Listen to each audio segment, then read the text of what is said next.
Secretary Sir and Commissioner Sir to organize this program.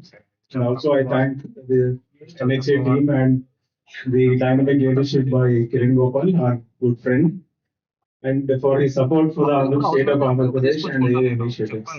As all of you are aware, we have the first state in the country to start health assurance in the name of NTR Vaidya Seva or Arogyashri. As of now, it's been like more than 2.5 decades. And we also stand on one of the few states where the number of packages is more than 3,257 as of now, precisely.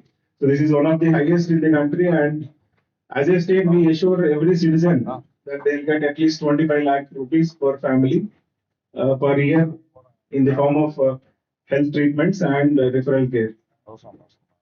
So in a day-to-day administration, if you see from the trust, we operate this trust mode of operations right from beginning with end-to-end computerization.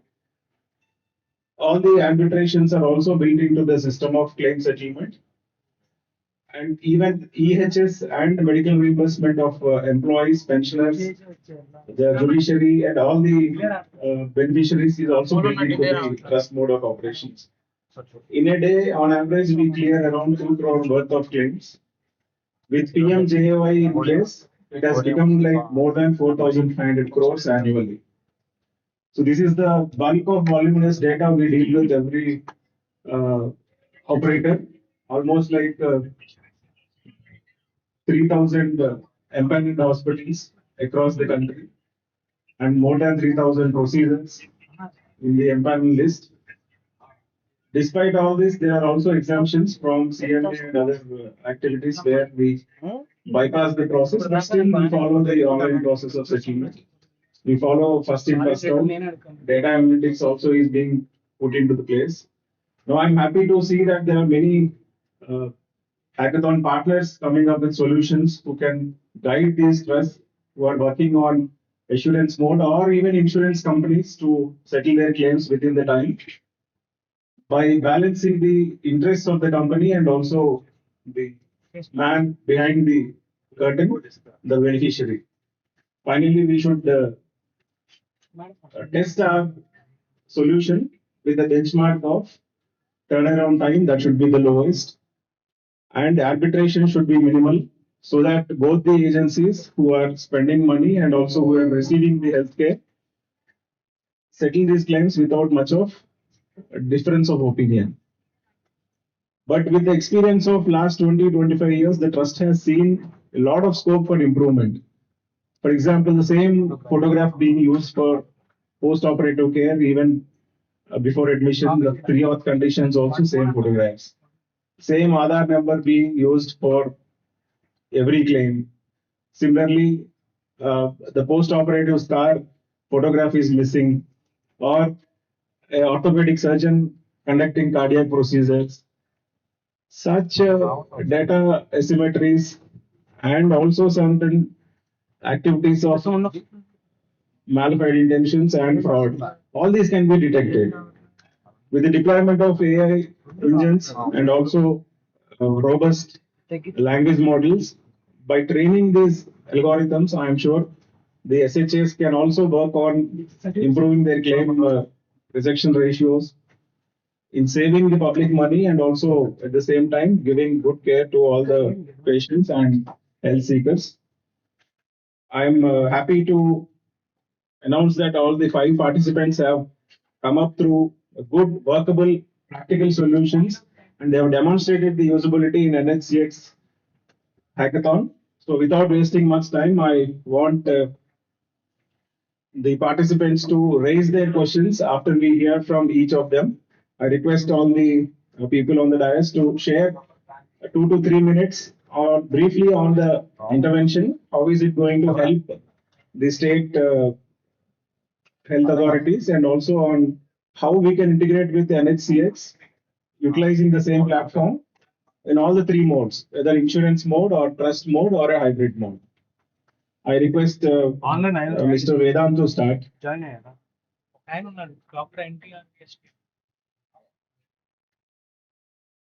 Thank you, sir. We at Apogee, we are one of the ABDM and NXT certified startups. Um, the ground insights that we have observed is that the way ecosystem has evolved, right? There are all the three stakeholders: hospitals, insurance companies, and patient. Everybody want to make sure that care is provided at the end of the day, and the public health burden is reduced. So while the ecosystem has evolved in such a way that patient would want everything to be covered, even if you take private and the public policies, and when it goes to the hospitals, they are troubled with the money movement, the fastness of settlement, and everything. And then when it comes to insurance companies, they want to make sure that they are building a sustainable long-term support to the public. But while the process is going on, individual stakeholders started working on their best interest, which led to, in terms of more of a approach where it didn't work out to reduce the turnaround time, but increase the burden on the manual processing. So that's where we at ROKD thought we need something like CIBIL score for health insurance, which would help to assign in a certain score based on good behavior people and the stakeholders getting higher score, and somebody acting on a fraud level should decrease their score. And if they have a better score, they would be able to get the money settlement much faster. And if they are more on a fraudulent activity, they can be run through the SIUs as per the need. And that's once this good behavior is in place, we think that having claims automation and adjudication would make a lot of sense too, and not just evolving the product, also evolving the ecosystem with this is the complete picture that will get out of it. Any questions to ROBID team?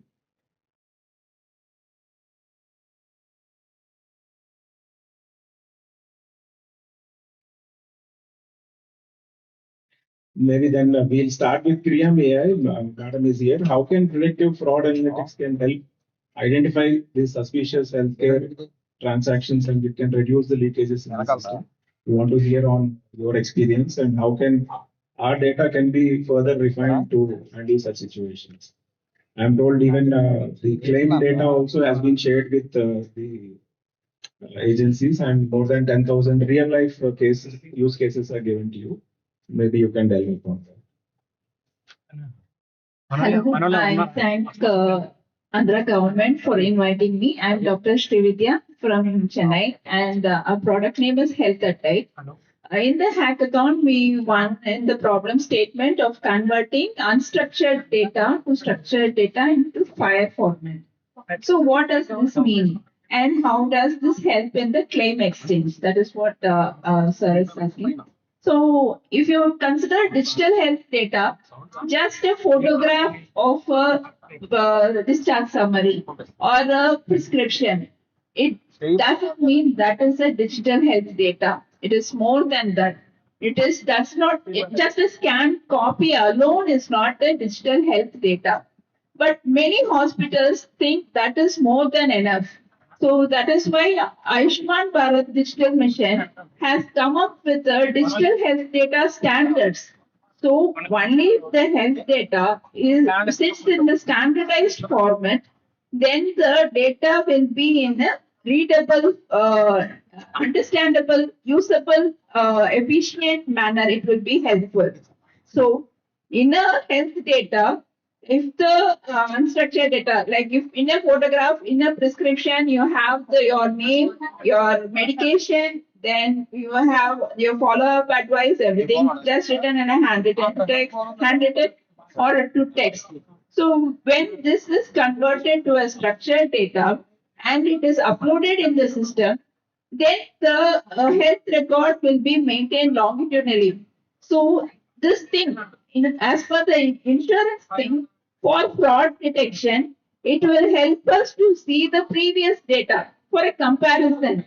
When was the patient admitted? The LLM models, AI models can pull the date.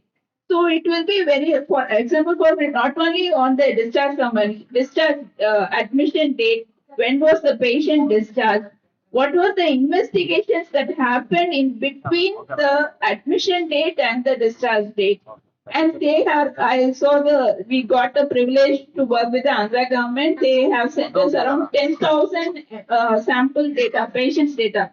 So while analyzing the data, I found that even the photograph is mismatching. While during admission, it's a male. And in due course, there is, for the namesake, they have uploaded a female photo also. So that is very obvious. So we need to have a proper system in place and in template. So while uploading the document itself, if we are able to keep a checklist through the AI models, whether this data comes in, sits in this bucket, whether it's the discharge summary or it is an investigation report. In investigation report, what kind of procedure, what are the blood report, what is the scan report. If you are able to come up with a standard code, then automatically we will have a pipeline of AI structure that is built, which will help so much of fraud detection. Thank you. Thank you.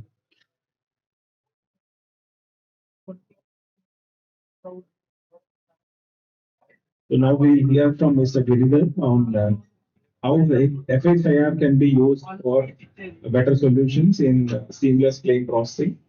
As all of you are aware, FHIR is the now protocol which is commonly used across various platforms through API sharing. We can integrate our citizen app to the trust apps and also with the backend claim processing exchange of both national and state health authorities. I request Achala Health Services to share their experience with the claim data and how we can improve digital healthcare governance.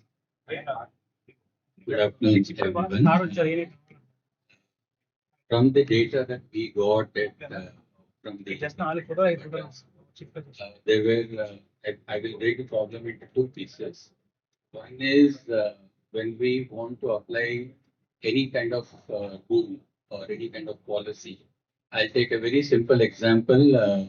Let's say if a patient was admitted with dengue and you don't really transfuse platelets above 1 lakh.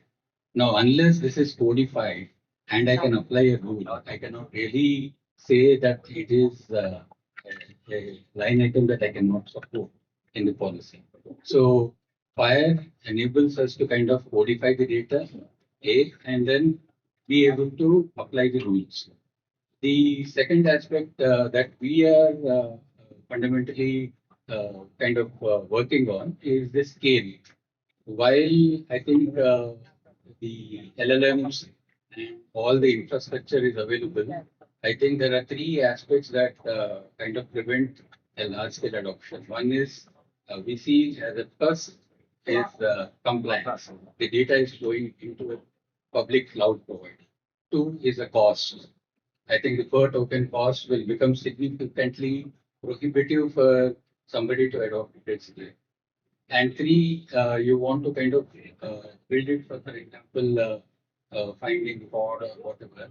I think those controls you cannot really dictate in fine tuning that model because it's not in our control. So we are working on a small language model that can tackle these aspects. In fact, from the data that you have provided, we did not use AI at this stage. Use something very simple.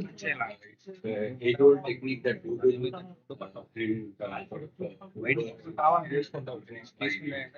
called fingerprinting a document. Have I seen a document before? So it's called latent semantic hashing. So using simple techniques like that, what we have done is, has anybody used the same bill multiple times? So we have been able to trace in the data that you have provided a lot of examples where we could find the same bill, same manufacturing date, same expiry date, but with different patient names. It's quite unlikely. So we are able to find some of those court cases. Now, once you kind of codify, digitize the data, I think you can do clinical audits, you can do many things. I think from a governance perspective, it becomes fairly easy. Could we also see the standard treatment guidelines, whether they have been followed in these claims or nothing? Yes, I think it's not available directly as a codified format with you. But while comparing the claim, you might need that in the backend. So how would we handle that with FHI? So basically, uh, 45 guidelines are more like rules. Fire is more like a representation of current health information. So I'm only telling whether I went in with a dengue fever or whatever, and I'm trying to codify on one side. The other side is a standard treatment guideline, for example, ICMR guidelines for dengue. So if I can have rules on kind of helping in match the health data to the what you call standard treatment guidelines, then I can see policy violations. So we are also working on implementing the usage of standard treatment guidelines, which are provided by ACMR with another platform. Thank you.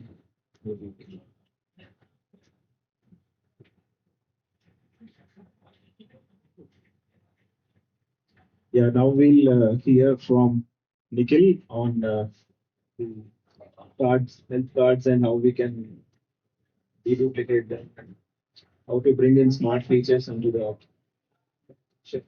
So, hi everyone, I'm Nikhil Danwani, co-founder and CEO of Autoquery. Thanks for having me here. So, one of the parameters which we have identified basis the data analysis and fraud detection of the in more than 10,000 sample cases which are shared by Dr. India Test a couple of weeks back is that a large segment of frauds happen when there's a collision in between the hospitals, pharmacies, and the local bodies over there. So one thing after the data has been extracted using LLMs and it has been extracted into FHIR file compliance models based on ABDM and NSCX compliance. Then after the data extraction, the fraud analytics takes place. The fraud detection should check on the medical parameters like the length of stay, medicines which are given, the relation between the treatment, diagnosis, and the lab reports.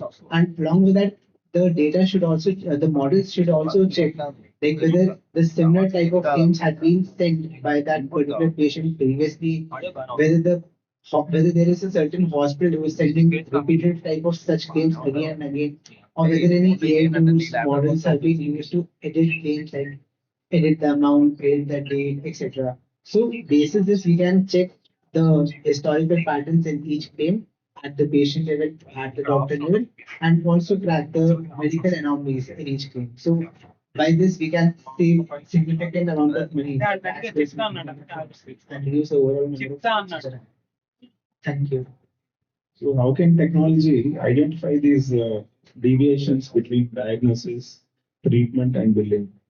Because then the data has been extracted in FHIR format. So all the lab records, the discharge summary, doctor notes have also been extracted. When we compare the treatment which was given to the patient along with the lab records or along with the doctor notes, if there is a significant deviation, then the models can easily identify like this particular treatment is not related to the discharge summary or the patient was kept in the vitals of the patient were normal in 3 to 4 days, but the hospital kept them in that particular ward for 10 days or more days just to inflate the bed.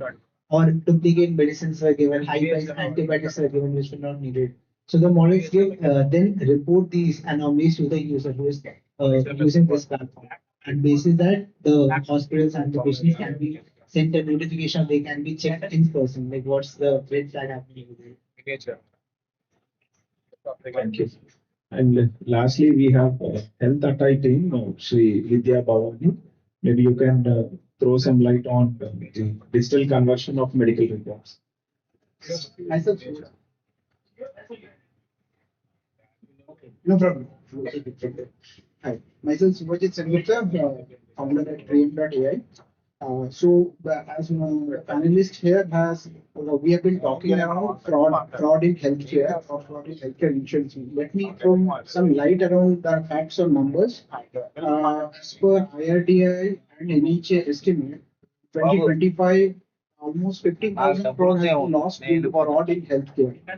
This is putting both the private insurance companies and public healthcare schemes put together. So if we check on the numbers, it's like if we go by like setting up 100 multi-specialty hospitals cost around maybe 150 to 200 CR. So that means annually we are losing money, which can be used to create almost 100 hospitals in the country. Which need so that's the quantum of fraud that is happening in the country within the healthcare domain, and that's what how we are bringing in the solution of AI. What we see is like the fraud happens due to the gap in the information, the systems, the process. Fraud happens it is not like which can be predicted. Fraud happens in a systemic way or using some social engineering, which happens. So what we do at Create.ai, what we have seen, the healthcare is dependent on document for claim processing, identity verification. Everything is dependent on documents. And where it happens is like, and specifically in public healthcare scheme, kind of a scale it operates, APPMJ, 55 crore beneficiaries, world's largest healthcare scheme. It operates in such scale, and there we try to find out any kind of beneficiary claim coming in, check every document. We know like every healthcare claim comes with minimum 50 pages of document, which needs to be scanned, educated, and then a decision to be made. This is actually the use case where AI or technology can be used. And why AI? Because though one side the system is working, which even ABDM is working around that, or HTC is working around that to structure and standardize the process. On the other end, there is a lot of things which cannot be maintained by rules, cannot be controlled by just setting standards. So that is what we are doing is like adding that intelligence in document reading at scale, which can cross-check, verify kind of frauds, gaps, manual errors which can happen across the process to identify where the gaps are there, and the education can be done much more faster in the sense is like we don't say that educator can be eliminated. No, the human educator is needed, the specialist, but he might spend 20% of his time today to just to educate that. So that means he can operate much on a scale as an assistant with an AI. That's what Priyam AI does, and that's also we have seen across India VST when we have seen these case files. We have seen a lot of cases like fraud, like the similar looking, same exact X-ray being used with a change in name. So any kind of a document tampering, pixel level analysis can be done of which a human eye can miss out. The Create AI picks up on that. If there is any kind of, for example, whatever the doctor prescribed medicine in the discharge summary, list of medicine, it can read the handwritten, and then the medical bill which is attached, it can go and check against that and say that no, there are certain medicine which doctor has not prescribed, which is in the list. So that kind of a comprehensive report, if it comes and becomes instant, so that is how we can protect or we restrict the fraud to happen, because fraud will happen. We have to assume fraud will be there. How we become intelligent enough and fast enough and use to make it much more proactive way of detecting fraud and preventing them actually holds the key. And that's why the regulators are also asking every stakeholders to be proactive enough, be it using technology or AI, to detect and prevent fraud. And that's what we are doing at KM.ai. Sorry for the papa, I got your name wrongly. But anyway, the question is relevant to you. Thank you that you have answered it. And also, I request you to throw some light on predictive fraud analysis and how it will help in reducing the leakages in the system. And secondly, if the local language is being used in the transcripts, somewhere the usage is very minimal, but still, if the doctor or health professional writes something in the local language, or the patient writes something in that, how will our AI system will quickly adapt to it? Okay, I will take two questions are there about the predictive analytics. I think when we talk about health, predicting health condition or predicting a machine condition, that is one part of engineering works, our science works to do it. But when it comes to fraud, we can't predict fraud. If it's, someone says, no, our system predicts fraud, no. It can give some kind of an alert that needs to be investigated. Today, what is happening is fraud is happening across so two, three, four cases getting reported, then only go into a reactive mode to find. By the time the payout has happened, the loss has been done and recovery becomes a challenge. So they sometimes we let it go. So that's why it is not about predicting fraud. What we have to focus on, be proactive around. So how fast we can happen. Today the fraud happens today, and if we go and report it after 7 days, the time is gone. Can we once the fraud is happening, now the claim process file comes in the pre-auth stage, immediately itself within 30 seconds can be report and give the flags that this needs to be checked. So that will actually address it. So that's the first part of it. And the second part about the language localization. So specifically in the medical terms, like a doctor, so most of the document that we have seen on, as you have said, is always English, but it's handwritten in most of the cases. But even if it is localized, that's not a problem. Current advancement on AI that has come in and that is going to come is like this kind of local language is reading that, parsing that, and making sense out of it is not a problem at all, which we are already seeing it, and it can be any Indian languages which we can support. Yes.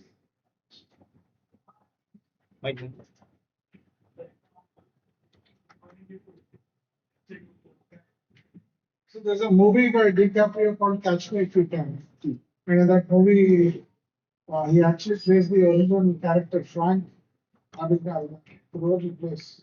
Between, like, before we build all these broad AI systems, you need very strong people who can actually build those systems. For example, be it in cardiology, every specialty. Otherwise, the protocols, clinical pathways, and guidelines, they cannot become compliant with our AI platforms or tools. So, how robust are we in specialty wise? I wanted to ask ma'am and also from Priya, do we have specialist-based, processes that you incorporate before you build this tools? You require a human eye to build all this, and are these again compliant with Cedesco and other things, so that before we uh, test it in large healthcare data, how compliant are we? Generally, thank you.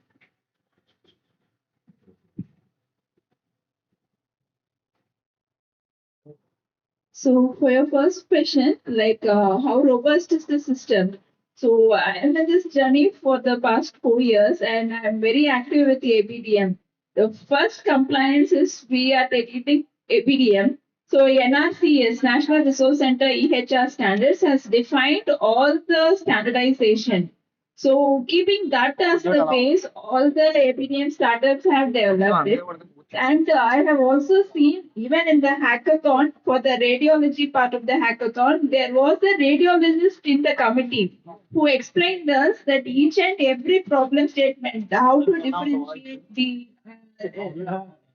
images, the how the tumors, they were just explaining us. The radiologist was there on board and they were speaking with the technologists. And the technology, we were speaking, asking the relevant questions, how to have a, if there is a patch, how the data has been merged. They have taken in a for a radiology image, the actual problem, they have removed it and they have pasted the other somebody else's problem there. So such kind of merging of the data, so doctor is able to identify. As a technologist, we need to come up with a model and try to get the inputs from the doctors and then pass it on in our AI model. So all this we keep ABDM as the benchmark, as the standard, and we build on the top of it. So that is one thing. And the second question, sir. So Cedesco comes for the medical devices. Here, like the ABDM standards only. So it is for the we go on the M1, M2, M3, and as well as the VASA certification. It's all like the clinical terminologies. So we keep for the digital health data, we keep NRCS and ABDM as the standards. Thank you. Hope I am speaking correctly, sir. The pause is here. So I have to it. So one way is the standard, but if you see the fraud patterns where the fraudster works with the modus operandi, they don't follow any standard. So to beat them is like what we have done is like we have seen cases, we have classified the in the healthcare the kind of fraud that happens into 22 classes. And in these 22 classes, what can be manipulated at the document level and what changes that we have seen historically, we have used them to train the model. That's why we will be able to tell that whenever we see, we will be able to classify and match the whether it is a procedure of coding or it's a phantom procedure. So we classify against that, but that is standing to as of today. But in future, what kind of fraud we might see because AI is bringing much more open frontier for the fraudster to use it at scale in a different way, creating synthetic identities, creating forged documents which are very difficult to differentiate. So we are trying to attack those also, but there might be some more coming in. But our basis is like seeing the history, classify the kind of fraud that can happen. We have classified into 22 of them, as I have said. And that on basis of that, we have trained our models to identify, classify, and then build a reasoning on basis of that. So as you have rightly said, in the movie also, at the end, the Frank gets caught by friend support. So the AI also will support the agencies now. Like FBI agent Carl, we will also catch that Frank. He will not be allowed multiple entries going forward. Yeah, any further questions?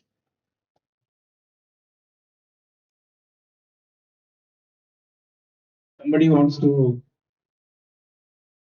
at the end, maybe please you can give the mic. Somebody raise their hand.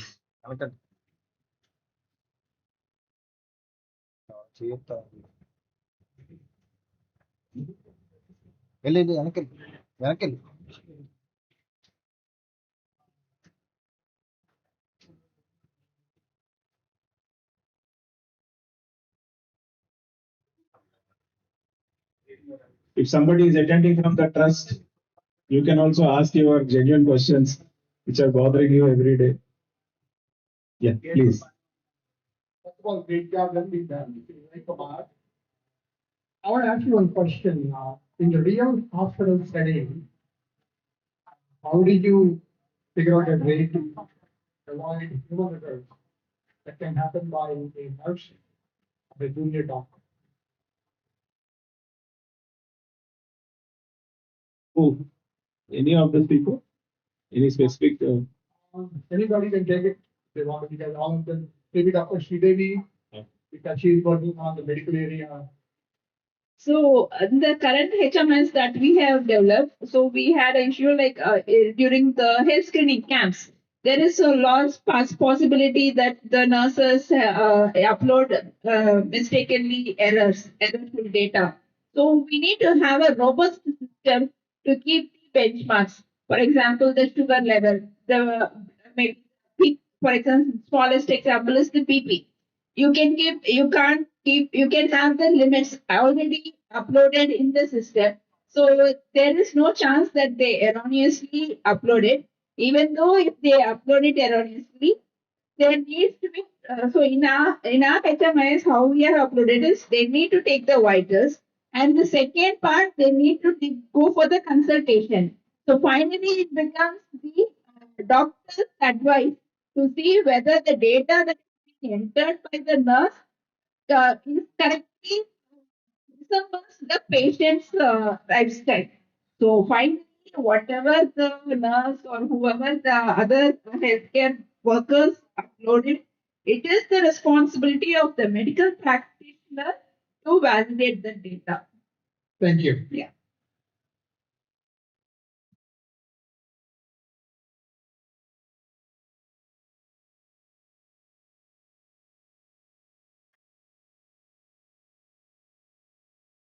So anybody from the trust? Any further questions?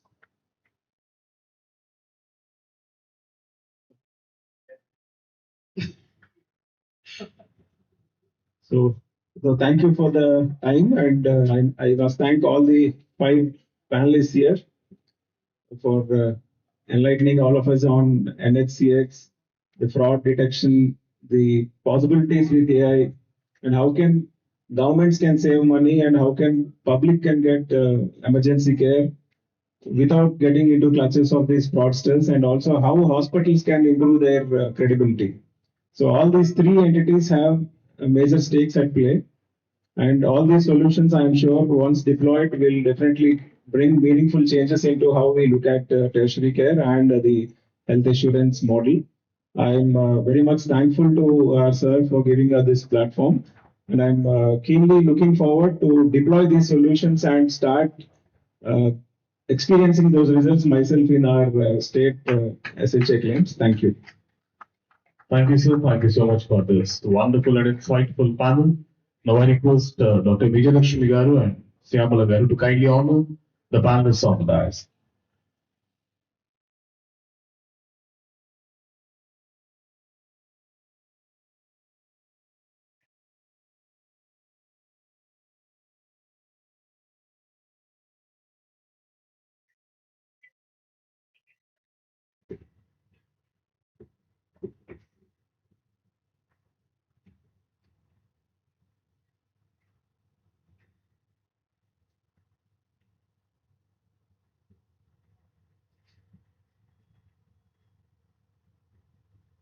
Thank you, madam. Thank you, sir. Thank you so much.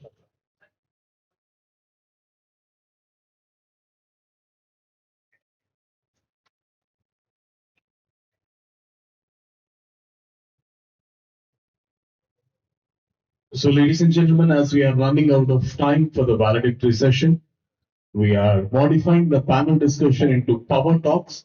So we don't have any kind of panel discussions. Individual speaker will give their speech and we'll close this in such a way. So as part of this modified panel discussions into power talks, I now invite Dr. Anshul Chauhan from ICMR to please come on to the dais. Dr. Anshul Chauhan ji from ICMR to please come on to the dais.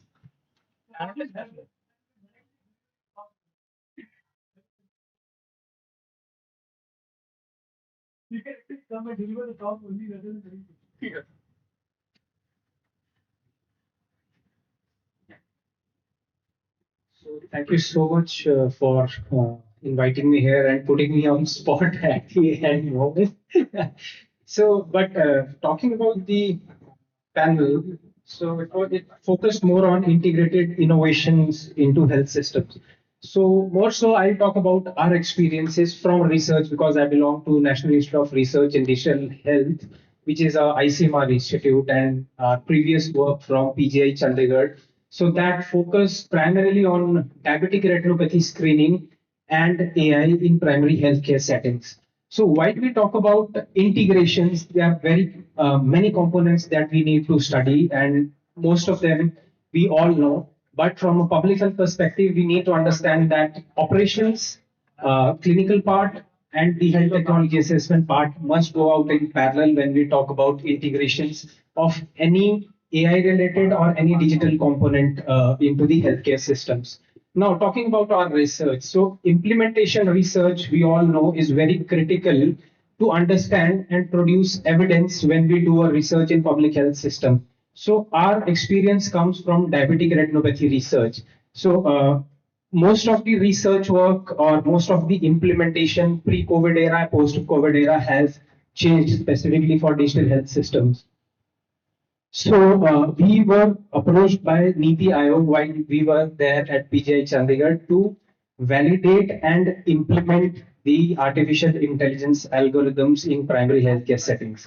The validation term was very new at that point of time when we tried to understand that how to study this and how to implement this and how to produce evidence at the national scale. So it was led by Dr. Vinod K. Paul.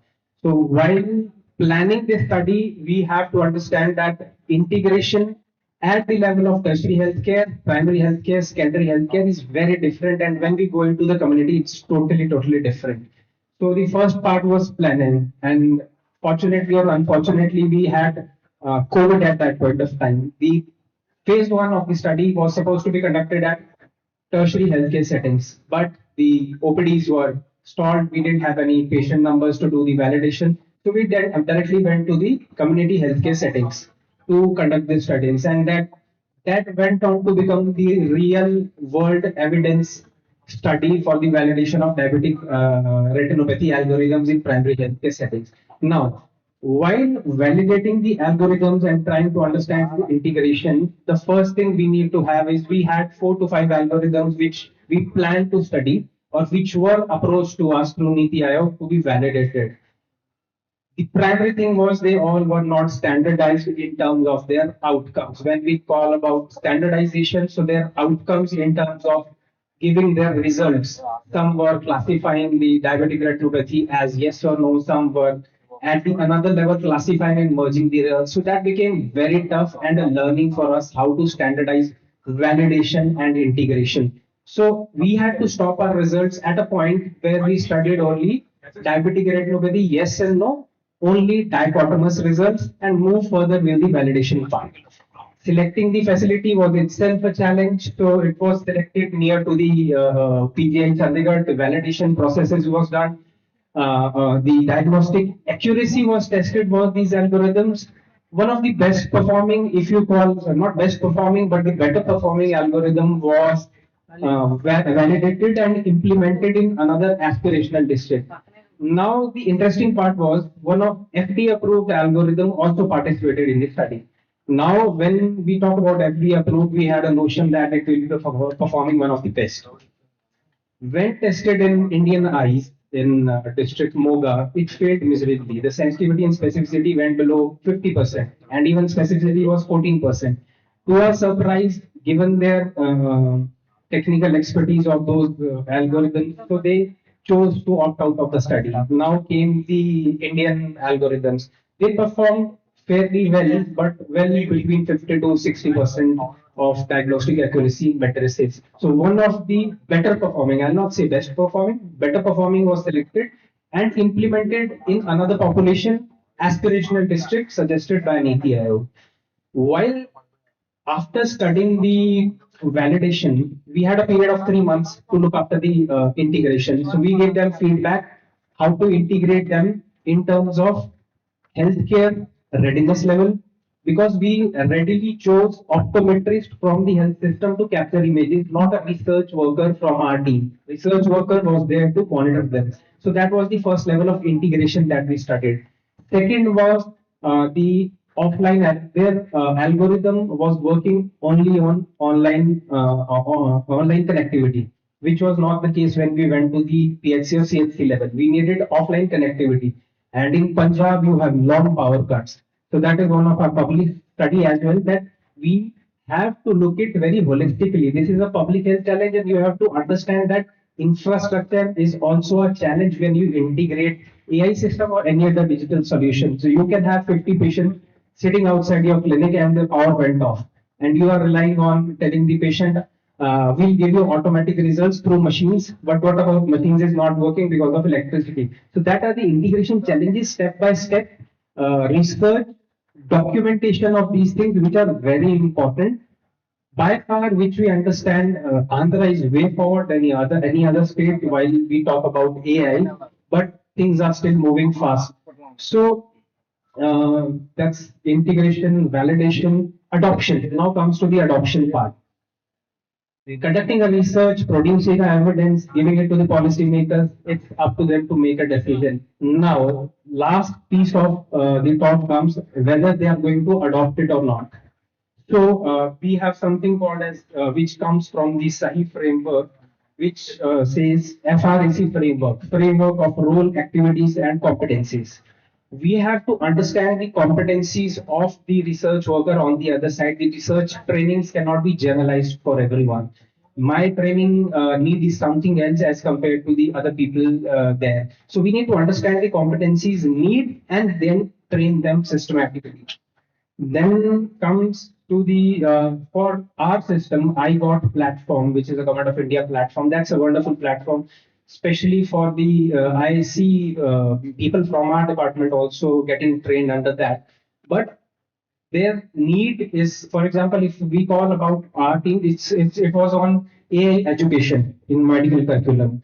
So some of our research team, they are at a level where they may not need that training, but still given their training. So understanding the need of training is first thing that we need to do.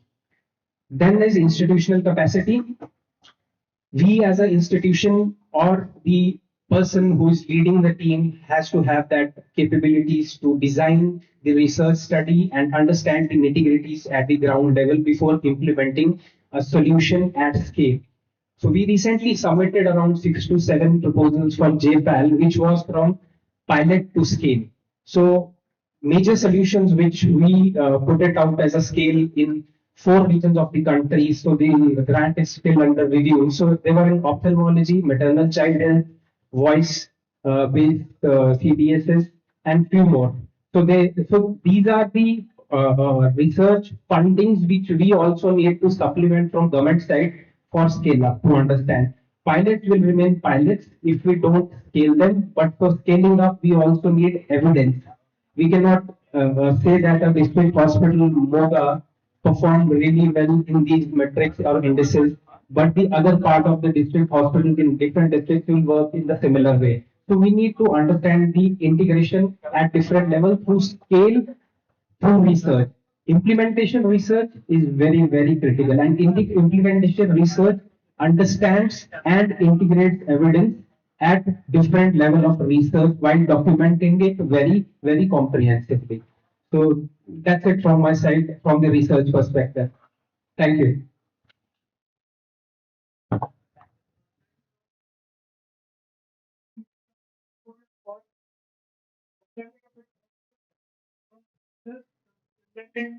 You work with government agencies. One of the criticism that innovators have with CDESCO or with these organizations is that they're not providing a smooth enough playground for them. And you talked about integrations and the fact that one needs to validate. So, what do you think? And I believe with CDESCO having software as a device or device as a software actually, or medical innovations being rooted through them, what role should ICMR be playing in terms of acceleration of these kind of innovations and deployment in public health systems? Thank you so much, sir, for your question. We as an institute, so we are 1 year old institute, and our primary mandate is around validating AI solution integration and scale ups. So in this way, we are trying to collaborate with the industry partners. So we are very open for collaborations with the industry partners, and we are doing so. And this recently submitted JPAL grant is one of such examples where the industry partners, so we opened the call and some were directly invited to participate in the area of interest which we were working in, like ophthalmology, cancer, or maternal and child health, and some had approached us directly. So the industry part, so we are trying to provide the research platform for providing evidence for real world studies and providing evidence for the policymakers that we as a research body is doing a part and providing a platform, because most of the industry partners which we also feel that they come up with the query that we are not listened to, or we are not provided with the platform where we can produce our evidences. They do their validation studies, independent validation studies, but you do not have enough backup for those research done without any guidance from any other research body. So we are trying to cover that up through our institute, and we are still ongoing in that work. Yeah.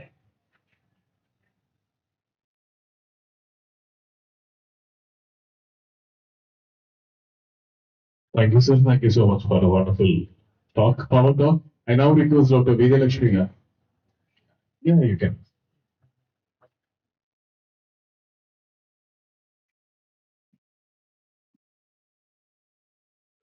Prerequisites for validation of any clinical trials is to get it done in GCC settings. I want to understand that when you talk about clinical trials, do you ensure that the SMOs and the sites that you are doing, the hospital sites, are GCP certified to the international standards, so that the data that comes out of it is implemented globally and not just within India? I'm sorry if I have not mentioned clinical trials, but we need something called as implementation research trials or platform trials, which are shorter than the clinical trials and much cheaper than the costing involved. But for the GCPs, you are very right to say, but in case of AI and produce real world evidence, we need the facilities at the primary healthcare or public healthcare systems. Implementation for a GCP level facility and for AI implementation, what we are trying to study may not be in sync, but our requirements are totally different when we do a scale up studies for AI more specifically. So when we are actually doing a bottom up innovation, grassroots innovation, why can't we basically have hubs which are GCP certified so that the data that gets collected from there is applicable globally? Because one of the issues that India is facing is trust with respect to the data. They don't trust the data. International partners don't trust the data that is coming out of the Indian labs. So what can we do to basically remove that that kind of barrier And so I guess my humble request is if we can build such infrastructure or identify such sites as a part of Biopharma Shakti, which is announced by our Honorable Finance Minister in the recent budget, maybe we can implement certain sites as GCP certified sites, which are accredited by the government for international purposes. Thank you. Thank you so much, sir. So, just to give you an update on this, we are in the process of bringing together the partners, especially who are the data aggregators, who will be able to provide not just data, but at least good amount of structured data to that level. Because the data available at this point of time may not be as good as for AI training, but we are trying to do that. Thank you very much.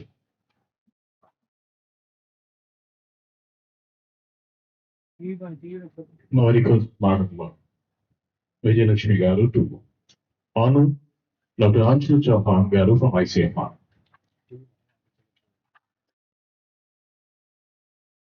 Ladies and gentlemen, now I invite Sri Nipul Srivastava, sir, Associate Professor, BODH Platform, IIT Kanpur, to please come onto the rise and share his power talk.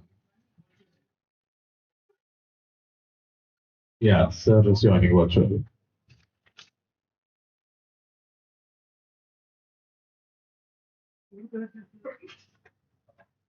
Can people hear me? Yes, sir. Yes. So I will quickly tell you about the both platform, and that's all that I intended to talk about today. The both platform is something that IIT Kanpur has put together with the understanding that one of the ways in which the AI for health ecosystem is different from other AI sectors is that data availability is always a big problem. And the reason for this is that AI requires a large amount of data, but health data is not easy to create. Nitish sir, For sorry. health data to be there. Nitish sir, a small suggestion. Could you please turn on your video? I don't have a video on this computer. Okay, sir. So please. So as I was saying, when you need data for health, the problem is that for health data to be created, somebody has to first fall sick. They have to go to the hospital. They have to get treated. The doctor has to have some sort of digital system for data storage.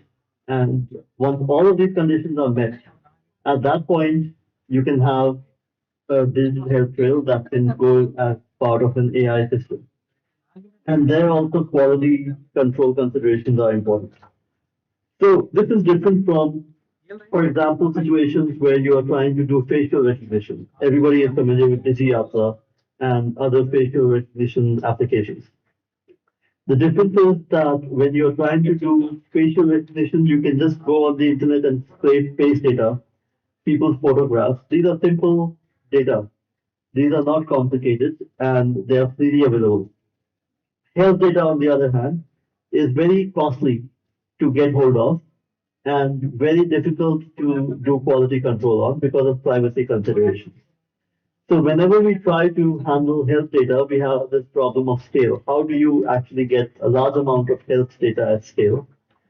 This is the problem that both tries to solve.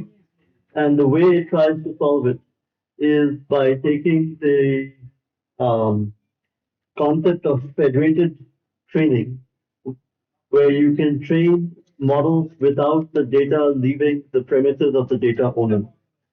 So when you ask people to share data in the health sector, they are always very reluctant.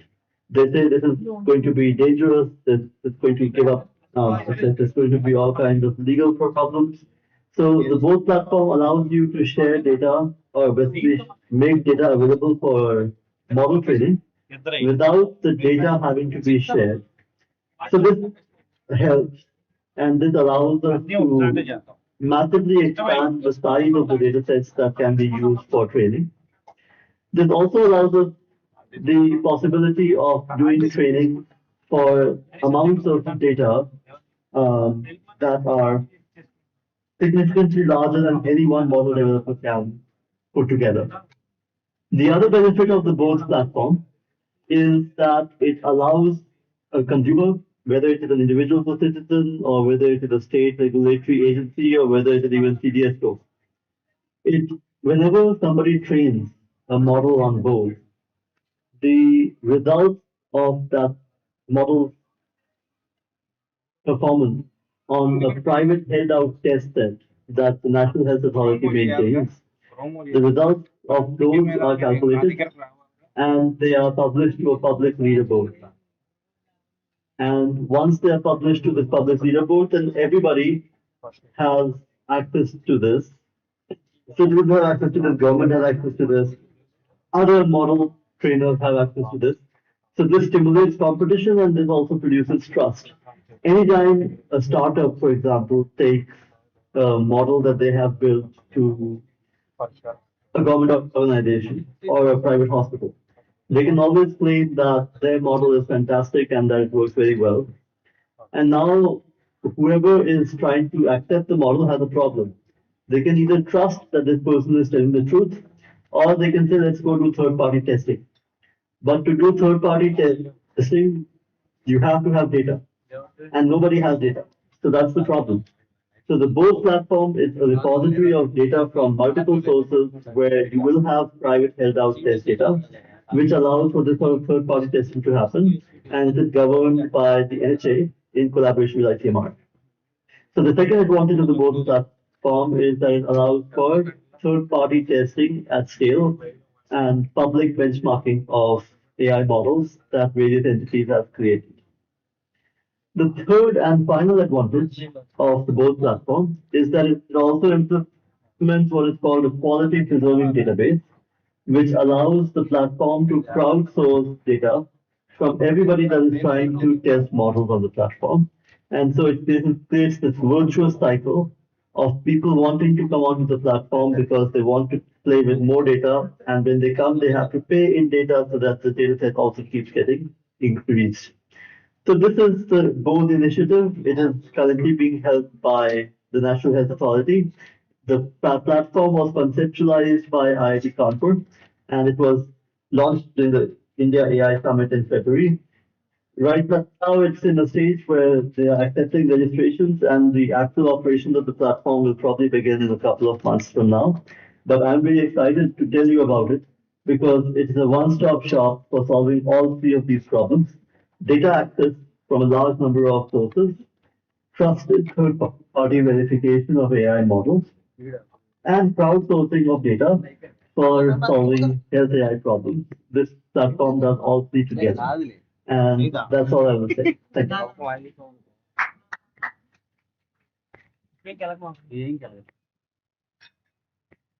Thank you, sir. Thank you so much.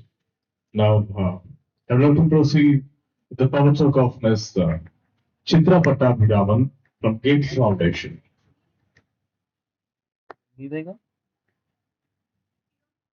Oh, sorry, ma'am.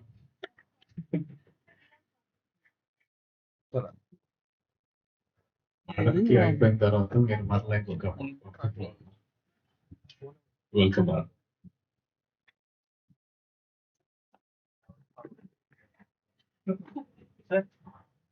Thank you. I needed the coffee to cool down anyway, so thanks. Firstly, I'd like to congratulate the team here because in terms of integrating health innovations into the health system, right? I think what you're trying to do here, this sandbox approach, this is the metric challenge. So congratulations on that. Thank you for inviting me. I'm Chitra Pattabhiraman. I'm a program officer with the Gates Foundation at the India Country Office, and I work closely. I work with the Digital Health Innovation and AI team.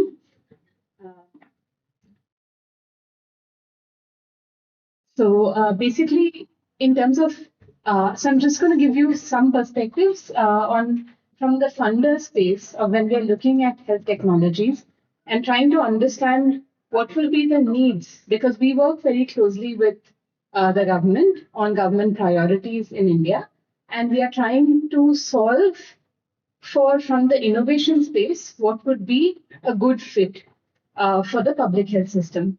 And in order to do that, what is most helpful is if we have ahead of time a target product profile. So, for example, if we know what kind of product at what price point will be suitable for the health system ahead of time, before calling the innovators in to design something, then we already know what the caps are going to look like. So that is really helpful. Then knowing the pathway, what is the critical path of evidence that will be needed? So others before me have already spoken about the types of evidence, the quality of evidence. So I don't want to go deeper into that, but all of that remains critical.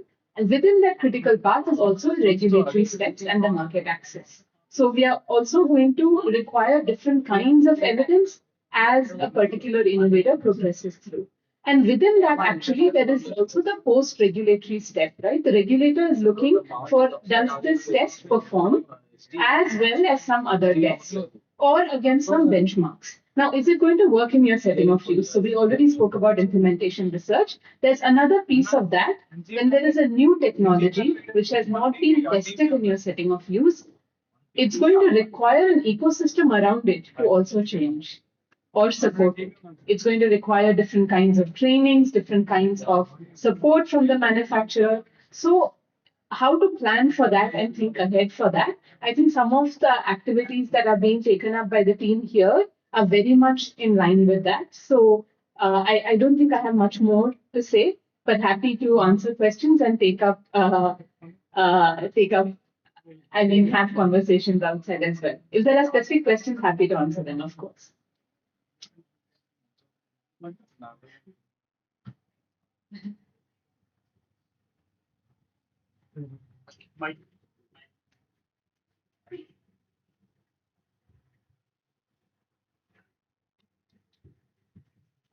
Often, so I adopted a village in Canada under my foundation. And one of the learnings I've realized is trust. Building trust with villagers takes time. Wi-Fi inside is the judy. Especially, I wanted to understand when Gates Foundation goes into adopting a village for a particular healthcare driven mission. What are the best practices that you put in place, which essentially not only engages the villagers at the ground level. Like some of the villages that I work with, they earn about 10 rupees a day, and they don't have electricity for 6 hours, 12 hours. So they don't have any faith in the government. But they are human beings and they are Indians. So I want to understand what are the best practices that you put in place to engage such stakeholders. That's my first question.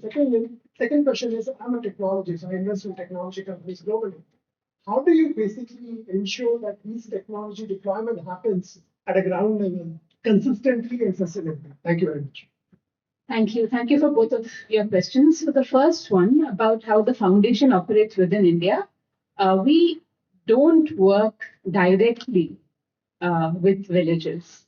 We only work in concert with the government of India, and we only work with partners who are on the ground, who are there doing the work. So the Gates Foundation is a funding organization that will fund particular partners to do work across three priority areas. One is to prevent maternal and child deaths.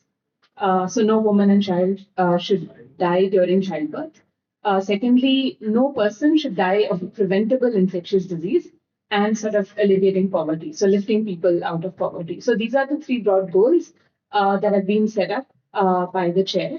And these are the goals that all of us sort of operate under. And within that, in country offices in India, we work completely in alignment with government priorities and only through local partners. So we have people on the ground who are doing the work because they are best suited to doing that work. They understand the ground realities. They have the trust of the people because they are there when things go wrong. So yeah, that's the only model that I can think of. Or the second, to answer your second question, I think that is honestly in the public health space, which is a market failure in a sense. So basically, if you're looking for a very novel technology, right, that is highly innovative, you're trying to make that innovative. Suppose there is a technology of a new sensor, a new biosensor never been made before. I am trying to convince this person who has made this technology, hey, make a TB test. Don't use it for cancer, make a TB test. So I have to make, so what the foundation does is de-risks that for the public health use case. The sustainability of such a company or such a product is only going to come from government deployment or deployment at that kind of scale because they do not have the per test advantage, like per deployment advantage. So these are the two things that I can think of. Thank you. Thank you so much, Ikraji. I must also acknowledge the role of Gates Foundation by working with Government of Andhra Pradesh at this stage. So, like she said, what Gates Foundation does is supporting partners. We have, for example, we have Catalyst at Swasti, Shiv Kumar ji is here, and they have set up a team here which is helping us solve for, like Chitaji said, for the maternal and infant death, for the climate health program, and the communicable diseases program, and they have created some excellent resources. We also have Path here, and Path is helping again funded through Gates Foundation, which is helping us. And let us say we are now setting up the Sanjeevani program or the overall care coordination model that is being advocated and brilliantly facilitated by Gates Foundation. So thank you for all your support, and it has been hugely useful. From government side, we can tell you, look, for me to procure an organization or people of the caliber that I work with now, by itself is a huge process, and it becomes quite difficult. And then there are things like I have to respond to audit objections or to the fact that government has taken money from any organization. Here I am completely de-risked. The money is from Gates Foundation. It goes to a partner. The partner is placing their top quality resources with us, and we are everybody's happy in the sense that we get the output that we do. And at this stage, I also, when we've been having conversations with others in Gates Foundation, we would request that we are seeking further support also on other broad spectrum that we are opening up. That we have other partners also over here who would want to have those conversations with you and take things forward. But thank you so much.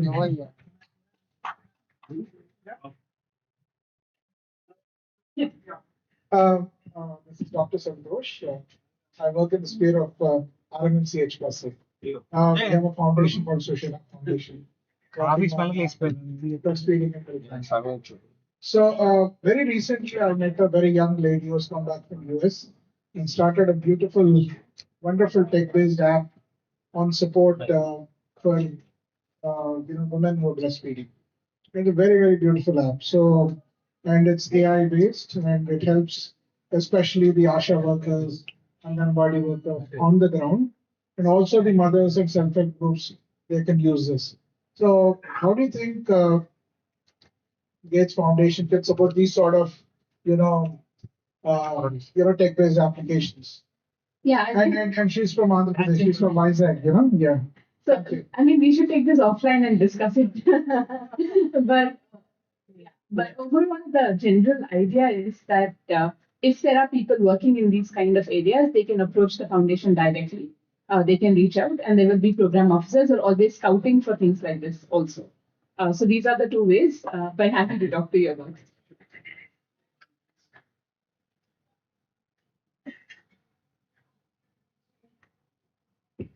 I now request Dr. Vijayalakshmi Garu to kindly honor Madam Chitra Pattabhiraman Garu from Gates Foundation.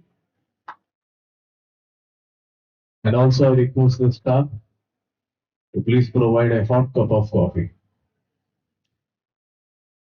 పాపం coffee తాగుతుంటే మధ్యలో పిలిచేసినాం so only for public. Thank you, madam. Thank you so much. And I would invite the additional CEO of RTGS and ex-officio Joint Secretary ITGNC, Ms. Malika Garg IPS, ma'am, to please come forward and give her power talk.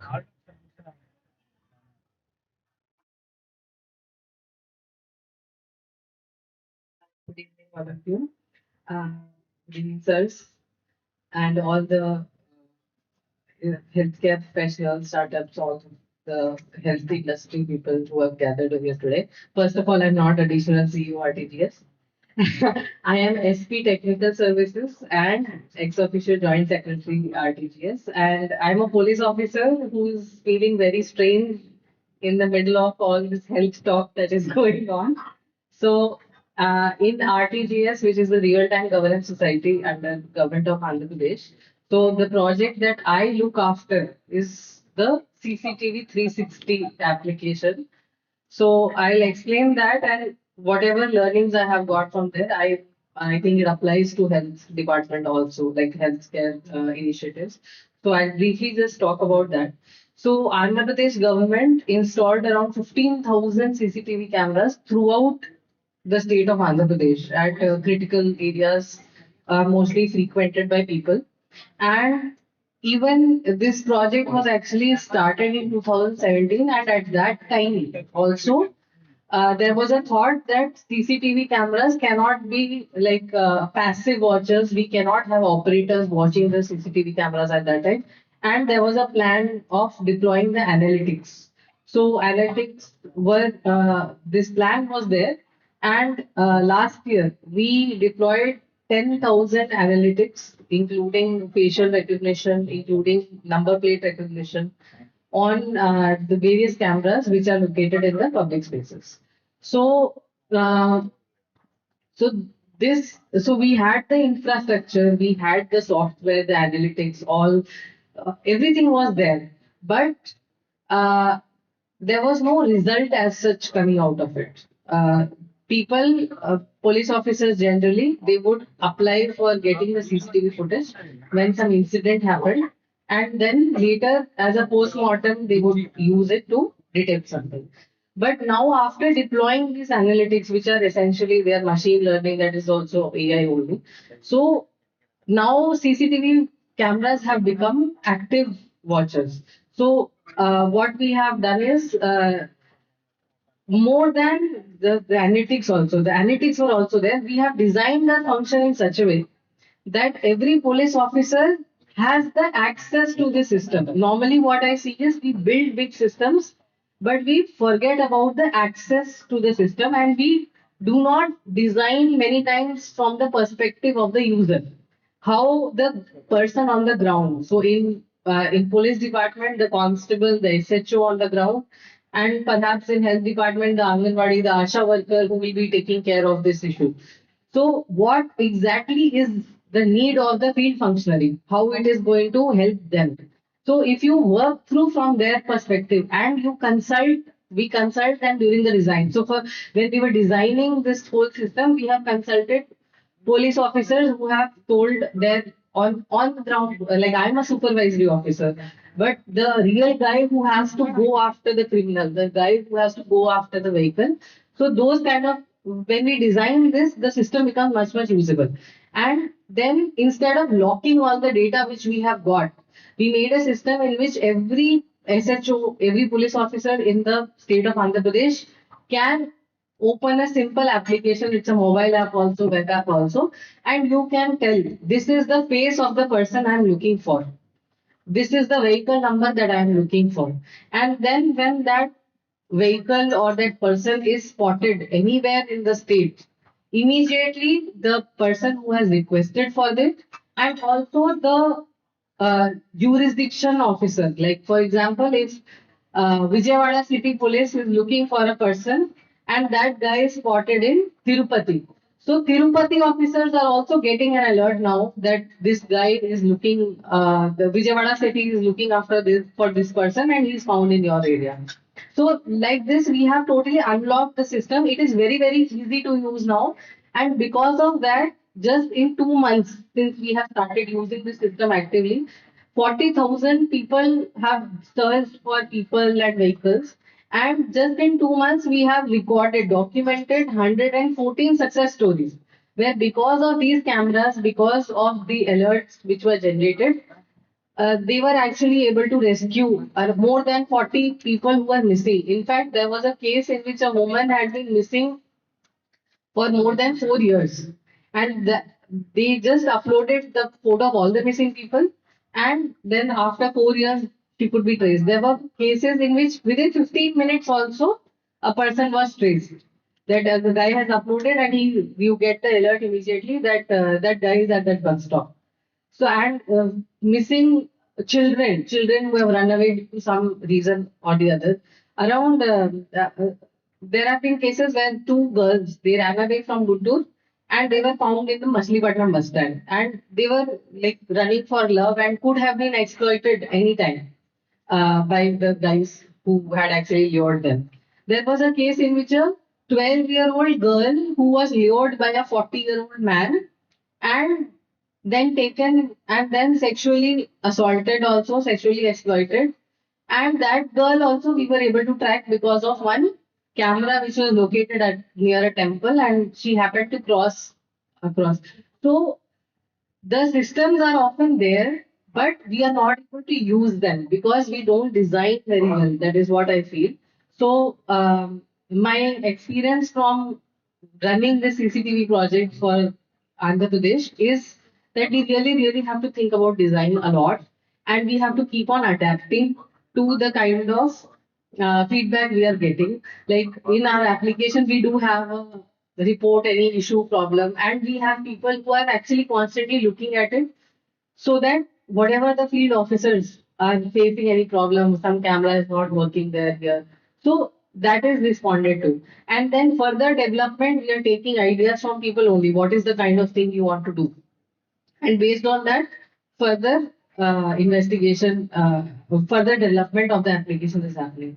And we have in fact started helping other state police also. Now, whenever anybody has a case is where somebody they are looking for in Andhra, like Karnataka police, one sexual assault case, they came to us and we looked in our system and we were able to detect their case. We arrested him within 4 hours and we handed over the culprit to them.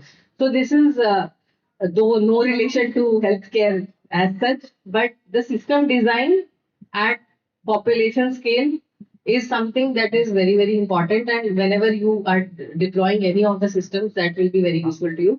Second is also adoption. One of the speakers has already spoken about it before. Adoption is also very important because now I have 800 police stations. I see that alerts are being generated. The vehicle or the person the police is looking for is found, and it is found correctly. And still, I have many cases, at least 12% of cases, where nobody looks at that alert only. So, despite finding the thing you are looking for, nobody is bothering to see it also. So, when we like using diagnostics or whatever, so even if you detect something, what are you going to do with it? Like, what about from the alert to the action? There is a gap, and that workout ratio has to be improved, and which is what I feel ki सब कुछ करने के बाद भी when you do everything also the real result does not come because people are not responsive.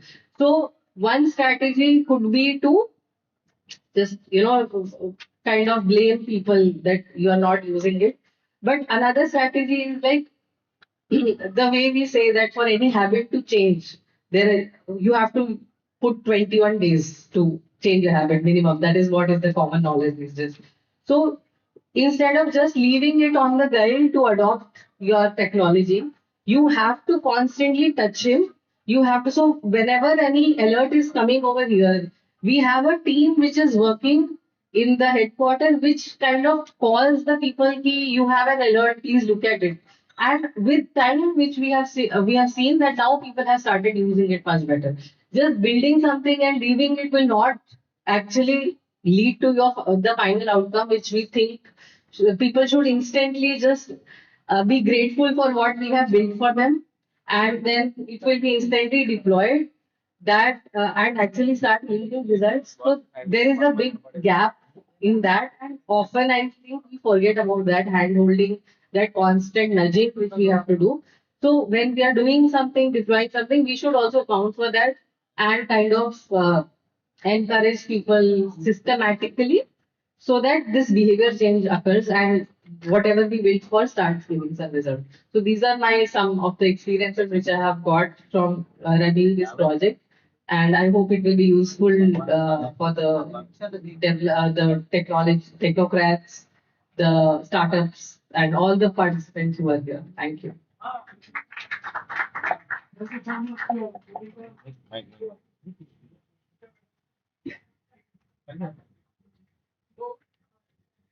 She's been running the successful among the most successful computer vision programs in public space in the entire country. with 15,000 cameras, the ground across the earth. And like you're sharing that unintended consequences sometimes. What you're sharing was, I thought you would only tell that the two places where criminals also visit for their health, they have to visit hospitals. So she's able to catch some criminals when they visit hospitals. Is that true?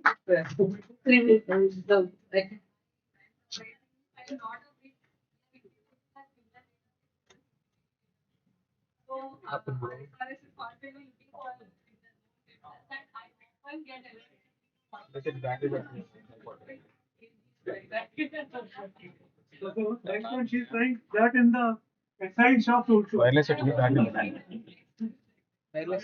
battery better. Also, sir. Live content. దీని power రావాలి Now AI based you can so we were actually coming to that. The task that we are engaged with them is the other things because we also have 4,000 cameras now in the every medical college suppose you have cameras guidelines. So we were discussing one of the that whether we would want to use that for say medical emergencies, for people who are collapsing in the hospital lines, for people who are having fits or other behavior which is not expected, or there is any crowding which is happening, or other medical emergencies or passage to ambulances or so like that. There is a whole lot of things. We actually tried mosquito larva density also based on what that was using drone based cameras immediately after the disaster that had struck Vijayawada 2 years back when we had lot of floods here. Then after that, drones flying and having cameras, could organize, we could look at places where there might have been a chance of a disease outbreak. So, but there the possibilities are infinite, and definitely that was the entire purpose of having you here. That learn from you and understand what all is happening. Thank you so much.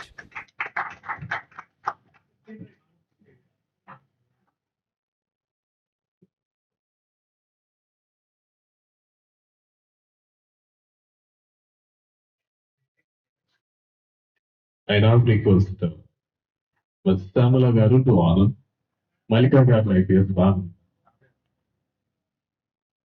Thank you, ma'am.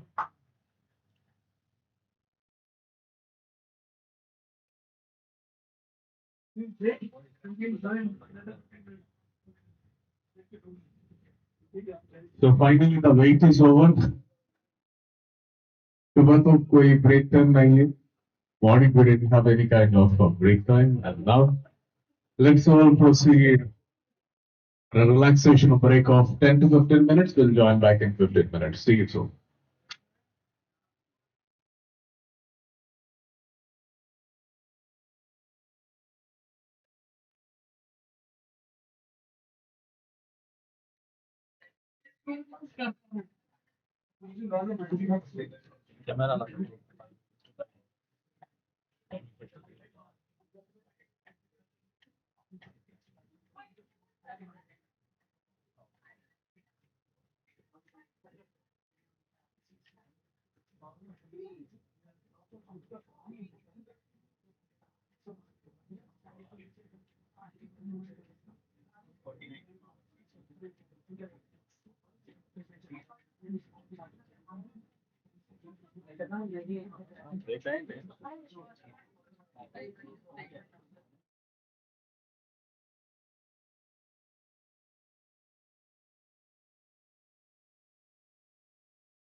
of a time.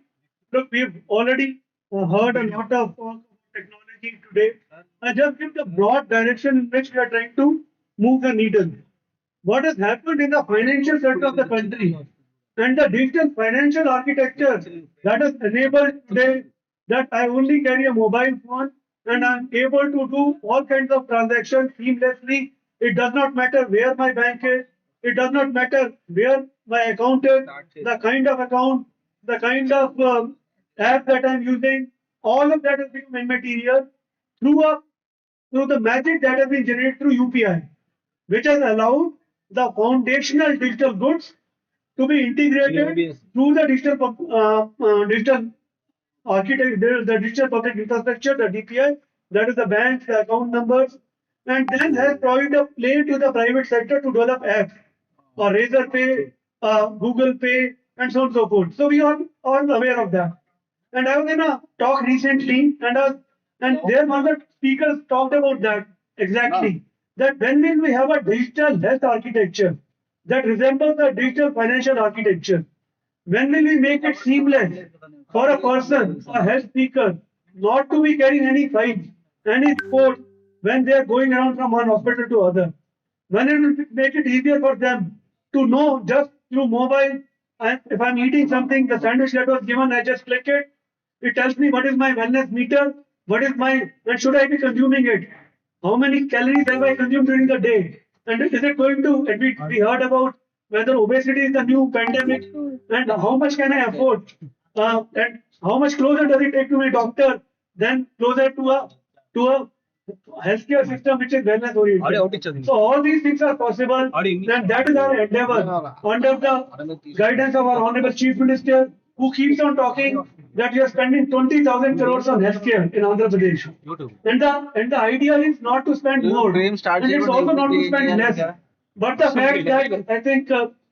Anand talked about the health spend needs to increase, and the fact that you need to spend it at the appropriate place. And can we place more money on the wellness and keeping people out of the hospital than curing them inside the hospital? And the fact that our honorable minister, health minister, who is almost a technocrat himself, who is on top of things, and you will hear him speak shortly, but someone who understands things intuitively, but also has a very innate understanding of how people respond to things. And with their guidance, we are looking at creating a very functional public health system, but also a very robust digital health infrastructure which will serve the needs of the people. I'll close there. Thank you so much, Jen.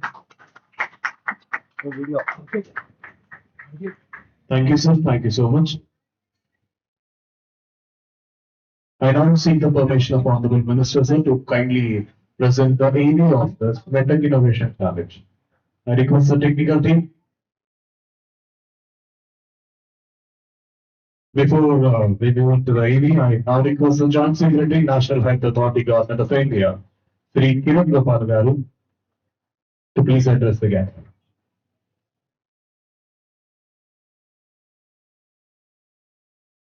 Sri Kumar Yadav Garu, Honorable Minister, Department of Health, Medical and Family Welfare, Government of India, Saurabh Gaur sir, my dear colleagues on the stage, and all the participants. I've already spoken in the morning, but now that the Honorable Minister is here, I just wanted to highlight a couple of things. You know, at the Government of India, the objective is like what happened in the financial sector, is to build national standards, national registries, national gateways, and that architecture which can support a population scale system. But then when it comes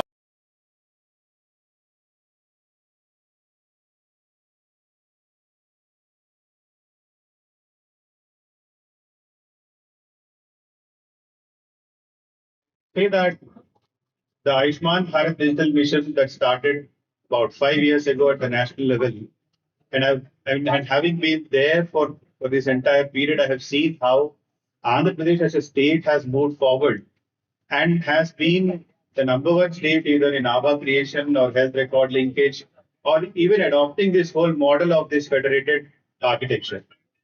And that is the reason why today the state is in a position where by using or by making use of this digital health network that you've created, you're now moving on to the second stage where you're trying to use AI, the data that you're creating, to use AI solutions to further improve the way you're providing healthcare to the citizens of Andhra Pradesh. This medtech innovation challenge is like a what you call shining light or a ray of a beacon of path or a ray of light or a direction for the rest of the country to how to procure to show how to procure AI solutions. Until earlier we used to talk about computerization. पहले we used to build a hospital बना दो. You give the staff, you give the people, but later on we said you should have a HMIS, you should start recording. We got an app called Anmol, we have Ocean Tracker, we have RCH 2.0, we have Nikshay program, and a lot of other and other surveillance programs. But then now with AI coming in, and at that point in time, you were only looking at the big IT companies who could come and provide your service, the TCSs, the Infosys, the Wipro and others. With AI coming in, there has been democratization of innovation. And there are all these wonderful small startups coming from educational institutions, innovative and entrepreneurial youngsters who are building these solutions by using AI in a very intelligent manner. And their procurement becomes a very big challenge. You can't write a manual to procure a particular solution simply because the pace at which it is changing. And challenges like these and the policies that the government of Andhra Pradesh has brought in have actually shown the way how AI solutions can actually be procured, developed, procured, and institutionalized. So this medtech challenge is a culmination of that effort, and I really congratulate the state government for being able to do this, and also thank the honorable minister for the guidance is provided in taking this forward along to make this possible. So after having done ABDM, after looking at what is possible, the next stage is how do we make sure that this vast amount of data we are creating is available? And Prakhar has already talked about using data for furthering or improving AI solutions further. So this is where the next challenge, and this is again I'm offering or talking to telling the state here, is ABDM was about personal data. It was about continuum of care at an individual level. It was about consent management at an individual level. But if you want to do secondary data analysis, if you want to train an algorithm, you need a bunch of data. So the traditional system will not work. So that is why we are now moving towards a health data network for secondary usage, plus a federated learning network where algorithms come to data rather than data going to the algorithm. So that, because it's health, you can't keep distributing health data no matter how much we try to anonymize. So the next level and the next thing that the government can take up and this is something in the next 2-3 months. In fact, the NHA will be launching a secure data environment where the PMJY data will be made available for anybody who wants to try their algorithms, test their AI solutions. And AP can in fact be a pioneer state in taking this kind of forward by creating regional data hubs where algorithms can come to you and you test it and then just you take the result instead of giving the data again. So I once again congratulate the AP Health team for being able for conducting this challenge and identifying these solutions in very important areas of diagnostics, point of care, smart monitoring, and remote care. And the scale. And I really also congratulate all the winners who will be announced shortly by the honorable minister for their wonderful solutions. And we will definitely take up this model, take up the procurement system for GOs that the government has issued, take up the model that the government of Andhra Pradesh has followed to other states so that they can make use of these solutions. And you will definitely get calls from other states as to how you do it. Also, the winners may be even called to the other states to implement their solutions in other states. Thank you very much for calling us to being a part of as a part of this, and really look forward to many more innovations from this wonderful sunrise state of Andhra Pradesh. Thank you so much. Thank you, sir. Thank you so much. We have taken the permission of Honorable Minister for Health and Family Welfare, Sri Sajji Kumar Yadav Garu, earlier. Now I request the technical team to please present the ABI of MedTech Innovation Challenge that has conducted India's largest MedTech pilot deployment program. ABI, please. 20% of the world's disease burden. Yet, our rural hospitals face an 80% specialist shortage. That gap cannot be closed by training more physicians alone. It will be closed by intelligent systems that amplify every clinical encounter. Introducing the MedTech Innovation Challenge, a structured bridge between discovery and deployment. Under the leadership of the Honorable Chief Minister, Shri N. Chandrababu Naidu, and Honorable Minister for Health, Shri Satya Kumar Yadav, the Health Department of Andhra Pradesh launched AP MedTech Innovation Challenge. From 200 applications, 18 breakthrough solutions were shortlisted for live deployment across 14 districts. Category A, revolutionizing diagnostics and screening at the front line. Swasa AI makes respiratory health accessible to everyone using just a smartphone to analyze cough sounds. Pandan AI brings medical-grade ECG diagnostics to the palm of a health worker's hand. Category B, advanced lab diagnostics brought to the point of care. Remedium enables comprehensive eye screening at remote locations, integrated with the Ayushman Bharat digital mission. Category C, enhancing clinical intelligence and patient support systems. Easy translates complex physiotherapy data into actionable insights for faster recovery. Validex digitizes case sheets and automates consultation workflows for seamless care. Category D, advanced monitoring and therapeutics for a healthier state. ProRhythm enables real-time remote monitoring, ensuring patient safety even beyond the ICU. These solutions are not just ideas. They are live, deployed, and saving lives of citizens across Andhra Pradesh. We are bridging the gap, strengthening innovation capacity, and creating a replicable model for the world. What began as a challenge has now become a movement of transformation. Thank you so much for giving a big round of applause. Right.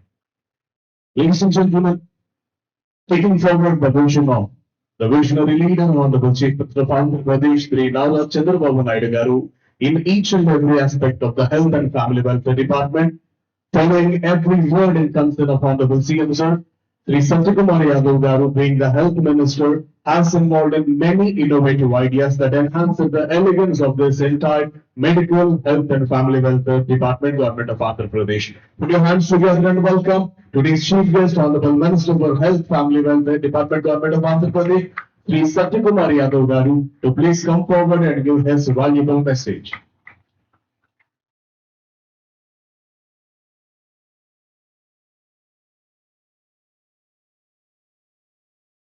IPL season, perhaps that's the reason why Kiran Gopal Garu has taken my name as Surya Kumar. But I see there is a euphoria, IPL euphoria everywhere. And here I see the technology euphoria in this hall. The Principal Secretary, Minister of Health, Family Welfare and Medical Education, Saurabh Gaur Garu, the Joint Secretary, National Health Authority, Kiran Gopal Garu, Commissioner Health, Veerapandian Garu, Director Secondary Health, Sakradar Babu Garu, DPH, Dr. Padmavati Garu, Sivakumar Garu, Dr. Raghunandan Garu, and innovators, rather I would say the brains fostering the cause of artificial intelligence, and friends from media, other dignitaries, Andarki Namaskaram. Today is a very memorable day for the Ministry of Health of Andhra Pradesh for the MedTech Innovation Challenge, which was started a few months back, has reached a grand finale today. It is also a day of significance with the successful MedTech Challenge outcomes. The Andhra Pradesh has become a pilot for National AI Health Mission. We are the first state of its kind to have such a MedTech challenge and unmatched deployment of tools, patient interactions, and evidence generation. I take this opportunity and on behalf of my team, Saurabhji, and I'm not tech savvy, but Saurabhji is tech savvy. I'm not tech savvy, but all the technicians and players are tech savvy. That have fulfilled a national responsibility. A national responsibility of integrating artificial intelligence for better quality healthcare services delivery. We have become a lighthouse now. Just now, Kiran Gopal garu was sharing with me. They were clueless of framing guidelines or coming out with an action plan with regard to integration of AI in different walks of life. Then that way I can say with this MedTech challenge outcome, we have become a lighthouse for the entire nation. With many solutions, many tools, tried, tested and trusted POCs. Now the job of government of India becomes easy that these skills can be scalable in other parts of the country, more particularly the poorer states and those states which suffering from the geographical challenges. Friends, the AI emerged as a consequential tool for transformation of public life. Consequential tool for transformation of public life.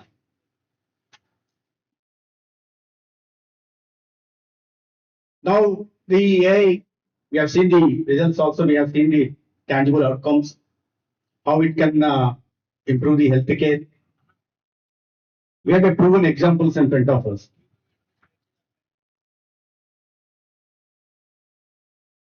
But if you are not in the forefront in integrating or adopting technologies, emerging technologies, more particularly AI and other things, you are tend to fall behind, left behind. But thanks to the visible leadership, both at the national level, in the form of Prime Minister, who is always taken adapting technology for betterment of every walk of the life. Like maybe it is like bringing in national AI strategy in 2018 or in 2024 SAHI strategic AI for healthcare in India in 2024. We have seen his visionary leadership and needless to say that in Andhra Pradesh we have a visionary leader who is not only quick in adopting technologies but also quick in predicting technologies much ahead. And as a result, we have a classic example of, and he also prepares a ground.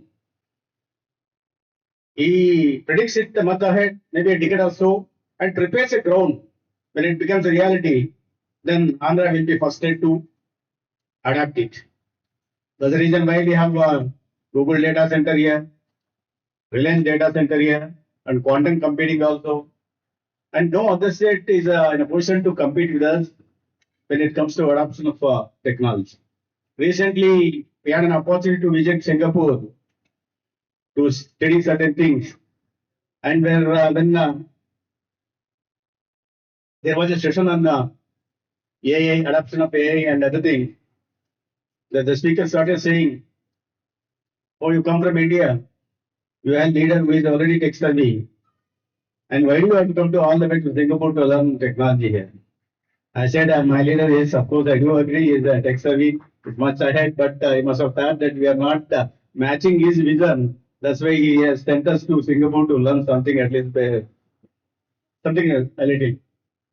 That is the leadership that we have both at the center and state. I used to wonder because without any technological background, I'm a political science student. I used to wonder what is artificial intelligence is when all people were talking about it. AI is a human only.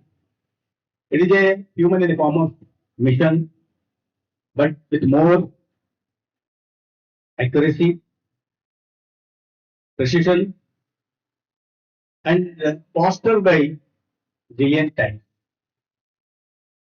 So if you make use of this technology in everyday life, we can create miracles. That is what happening in Andhra Pradesh by having this tech innovation challenge. Perhaps keeping this in mind, the government of India is also focusing integrating AI in the key areas like agriculture, health comes first, health, agriculture, education, smart cities, and smart mobility for economic growth and also social development. But we need to have a proper guidelines and also a framework.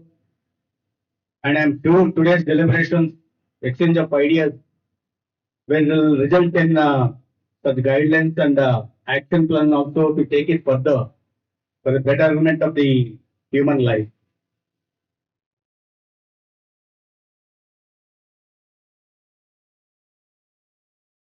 Andhra Pradesh in the past 2 years, when I talk generally about healthcare in Andhra,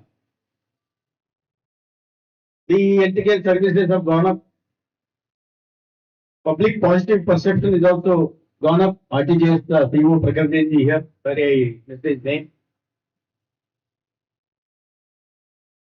And the sense of confidence among the public towards government health facilities is also gone up.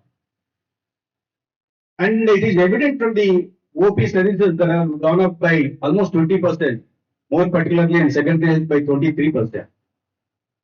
And proportionately, IP services have gone up, and the diagnostic tests have gone up by OP 60-70%. There's a lot of improvement in healthcare. The infrastructure needs are being taken care of. The HR needs are also being taken care of by fresh recruitments. Diagnostic equipment is being provided. But still, the Honorable CM is not happy. Always keep telling us, bring down Satya, budget తగ్గించాలి, budget తగ్గించాలి sir. Sir ఒకవైపు services పెరుగుతున్నాయి, OP service అన్ని సర్వీసులు పెరుగుతున్నాయి.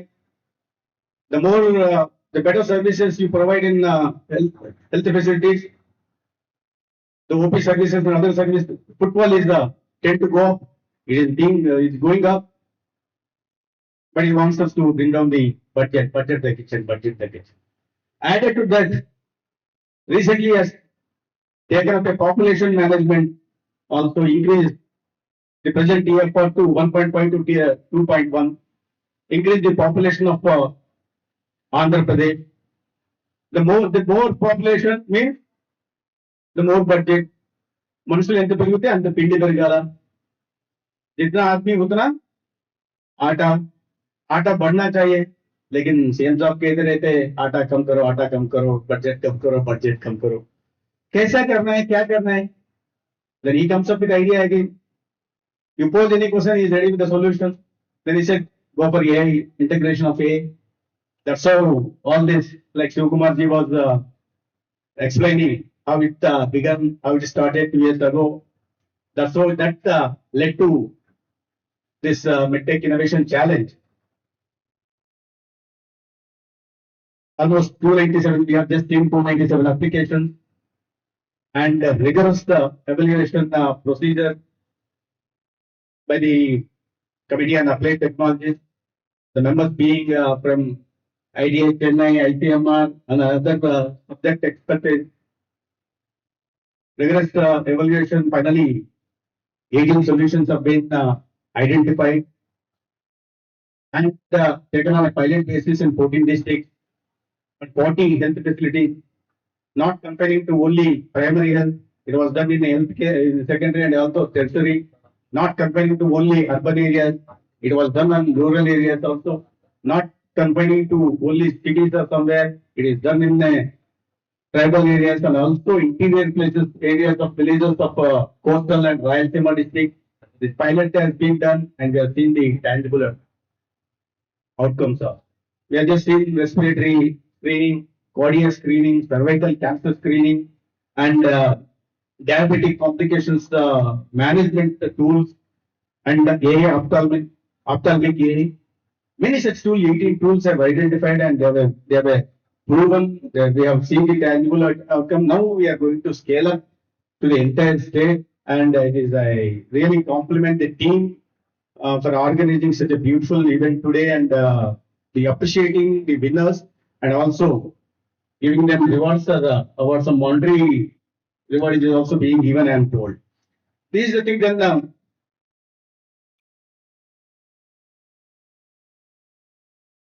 need to budget, bring down budget. Yes, they started trying this, and added to those, there has to be scale.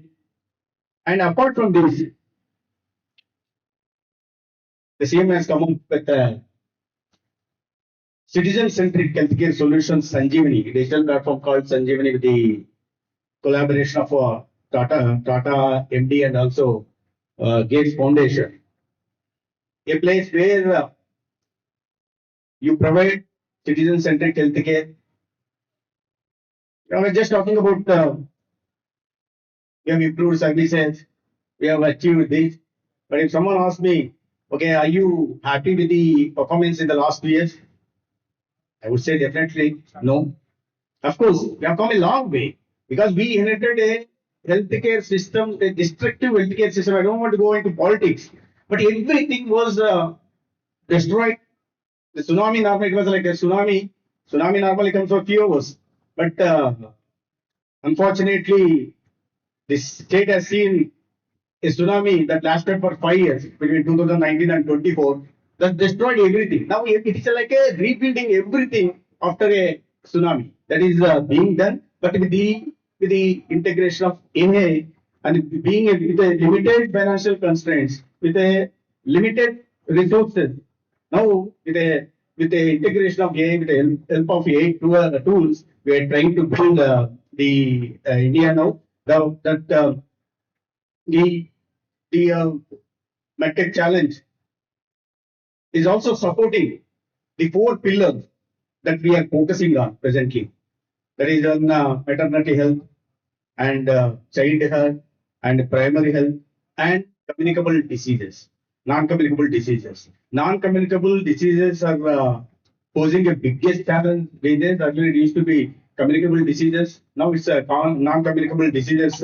Now we are focusing on bringing down the prevalence of non-communicable diseases, bringing down the disease burden, more particularly the 10 diseases like hypertension, diabetes, CKD, COPD, COD, mental health issues, which has 80% disease burden. We are trying to bring down those burdens with the integration of AI tools. We have enormous data available with us, like Adam, you must have heard in the morning also, we have registrations of ABA, 4.96 crore ABA registrations in the state of Andhra Pradesh, and almost 11 crore 96 lakhs EHR being generated with a enormous data available with us. We can, with integration of artificial intelligence, we can create miracles. That's what I hope. So then these kind of medtech challenge innovations and new tools will definitely help creating a ecosystem, a healthcare ecosystem, quality healthcare ecosystem, which is accessible, affordable, and scalable also in the days to come. And thank I thank all those winners for participating in this, and also the other participants for being a part of this medtech challenge. And I want more. We all together we can make efforts to build a healthy nation. Our honorable Prime Minister always keep talking about building making a India a Vikasit Bharat. A Vikasit Bharat, probably if the number one or second largest economy in the world by 2047, by the time we celebrate our centenary independence. And also the Honorable CM has a dream of making Andhra Pradesh a healthy, wealthy and happy Andhra Pradesh, building Prime Minister dreams of making India a $30 trillion economy by 2047. Our same has a vision of making Andhra Pradesh a $2.4 trillion economy in the country. But to make make the economy, to build the economy, you need a healthy nation. A unhealthy nation cannot be productive. A unproductive society cannot create wealth. If you need to create wealth, then you keep a nation, keep society healthy. That's how we can really make that dream of making a Viksit Bharat, and also a Sonnandhra dreams of both Honorable PM and CM reality. And I speak all the innovators and those who are into startups to be more creative and be more innovative, and thus you can do that, you can adopt that what do you call sense of giving back to society. You create a healthy nation that is like giving back to the society. I thank all those involved in this. I thank particularly Ratan Tata Innovation Hub for coming forward to organize such a challenge, and also our particularly our ministry, members of ministry, right from secretary to the every member who is involved in this medtech challenge, and also all the other members involved in this. Thank, and we take forward the days to come, and we are committed to building a Swarnandhra, and also we are committed to build a Vikasit Bharat with the help of all people like innovators like you. Thank you. Jai Hind, Jai Bharat.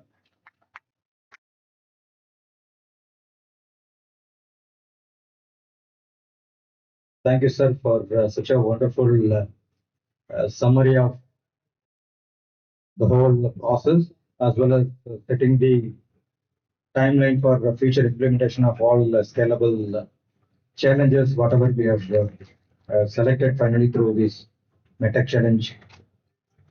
So now we are coming to final leg of the event. This 8-month journey is going to be rectified into something bigger. So we have gone through a rigorous evaluation process from the beginning. As I mentioned in my opening remarks and welcoming address, that we have received 292 applications from various innovators. Out of 292, finally only 18 have been selected for final pilot implementation. So after 45 days of final pilot implementation in the field, in both digital sandbox and physical sandbox, so this 18 has been put to rigorous evaluation by a final evaluation committee, which consists of our committee of applied technology and health members. And we have taken a few officers who have field experience in executing such technologies and seeing the results, so they know how it is going to really bringing the result and ensuring quality healthcare service delivery to the citizens. So they were also part of this evaluation process. And as the election process, we also brought some independent observers to the process.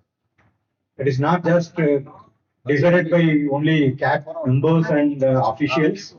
We also took some academia, members of academia, members of some research organization from a reputed organization as an observer to the whole process. So out of this process, finally we got three winners from each category. Totally there are four categories. For each category, we have selected two runner-ups as the third place and second place, then final winner. So totally we'll have 12 winners. So what I'm going to do is I'll call each category. When I take one category, I'll call the first, the second runner, that is third place. Then I'll call first runner, that is second place. Then finally, with excitement, we will announce the winner of each category. So while I invite the winners, I request the winners to collect their certificates and checks from Honorable Minister. And it is only dummy check. You'll get your money credited into your bank account, so don't worry about it. Already the arrangements have been made. Already we have collected your bank account details, and which has been mapped to our CFMS system. So you'll get money credited in 2 or 3 days. So I'm assuring you the credit of the prize money. So it's not a political promise. So I'm getting that as Honorable Minister. So when I invite the winner, so I request each winner from each category to speak about their tech, whatever pilot they have done for 2 minutes. Please give a brief experience of going through this process just for 2 minutes. That means for each category, we will request the top winner to share their experience of going through this process for 2 minutes. Only the top winner, the first place holder. So with this, we are coming to the announcement of the prize winners. So the first category.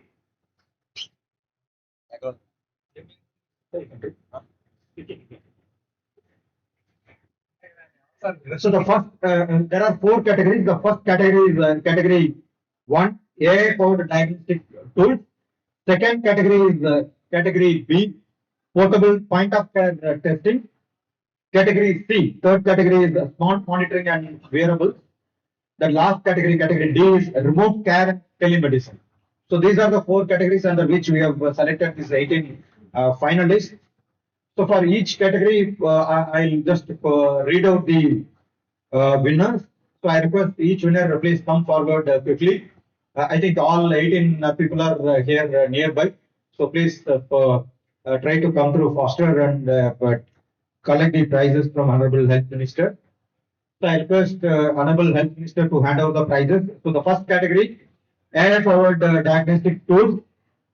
The second runner is third place, Sunforce Technologies Private Limited for heart attack management and AI cardiac diagnosis. I request K. Apu Gupta or their representative from Sunforce Technologies Private Limited for heart attack management and AI cardiac diagnosis. Again, you can go. Okay.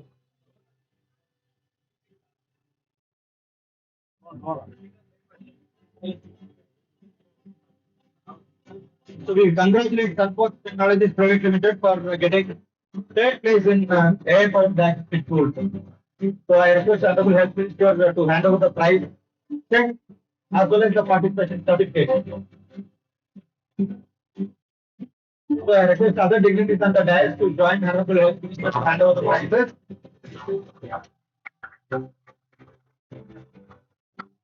Thank you. Congratulations to Sunforce Technologies. Second place, Cognitive Biotech Technologies Private Limited for digital therapeutics for early childhood neurodevelopment. So I request Sri Hani Agarwal, Chief Business Officer from Cognitive Biotech Technologies Private Limited for the computer technology, digital therapeutics for early childhood neurodevelopment. Congratulations to Continental Biotics Private Limited. Of course, I'm sure and the technique is on the net, and on the plate.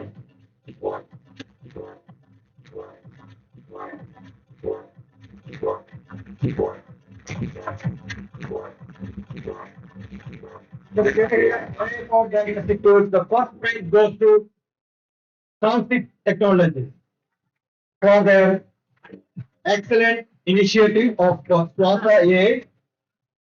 It is a respiratory screening platform. The AI-based respiratory screening platform. It is called Plaza AI. First, its founder and CTO, Sri Narayana Sripada from Salsys Technologies and their team members. Please collect your prize from the Honorable Health Minister and the dignitaries.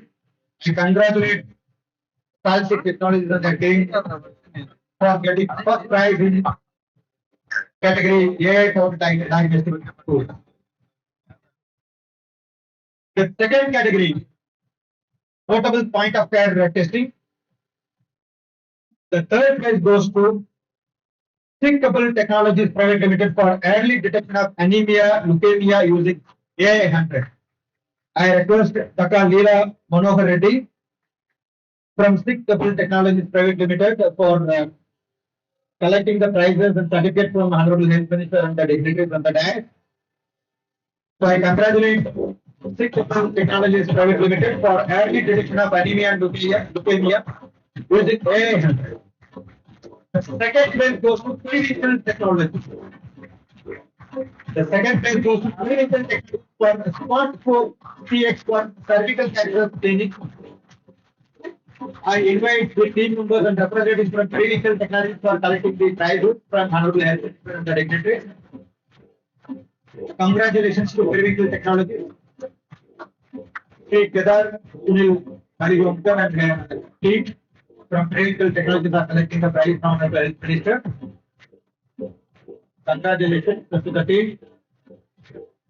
The first prize under the category of portable point of care testing goes to Remedio Innovative Solutions Private Limited for a comprehensive eye training solution. Remedio Innovative Solutions Private Limited for comprehensive eye training solutions.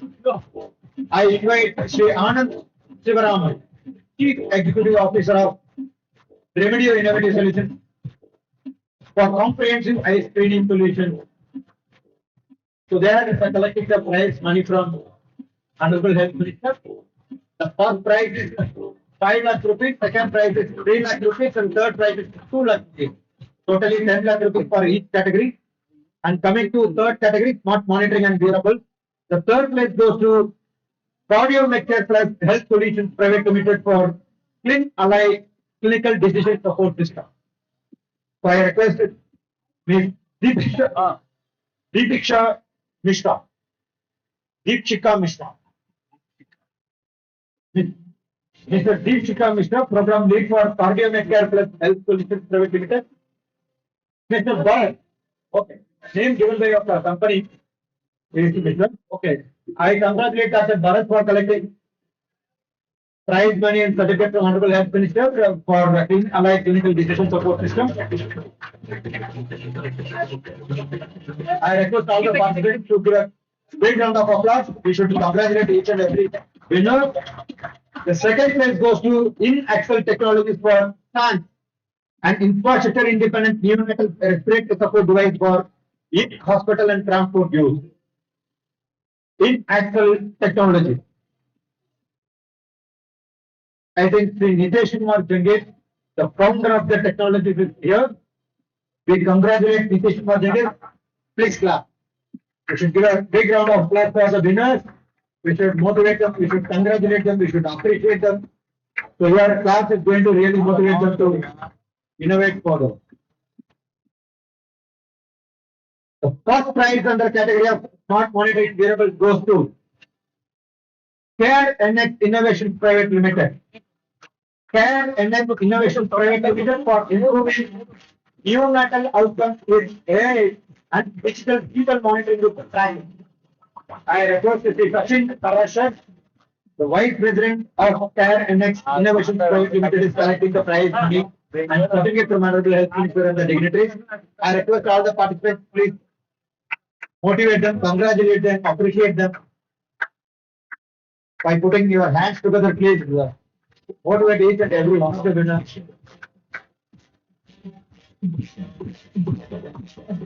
So the last category, remote care and telemedicine, in which the third place goes to Deep Fact Private Limited for Pro Rhythm, the remote patient monitoring solution. Pro Rhythm. It's a remote patient monitoring solution represented by Chief Executive Officer Mr. Vamsi Karata. The third prize goes to Deep Fact Private Limited. As the circle has students dedicated to hand out the prize. I ask all the audience, please encourage them.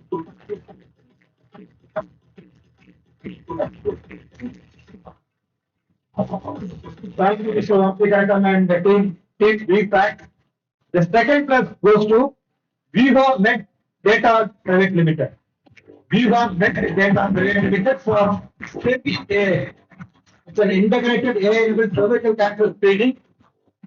Wonderful initiative by Viva Met Data Private Limited. Represented by Mr. Bhagat Shetty. We congratulate Viva Met Data Private Limited. Thank you, Honorable Health Minister and the dignitaries to have a certificate.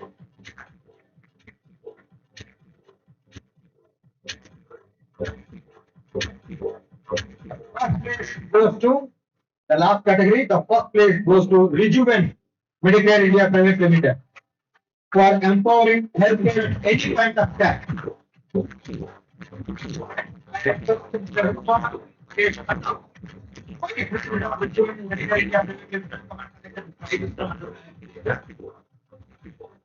We appreciate the efforts of Rejuven Medicare India Private Limited. The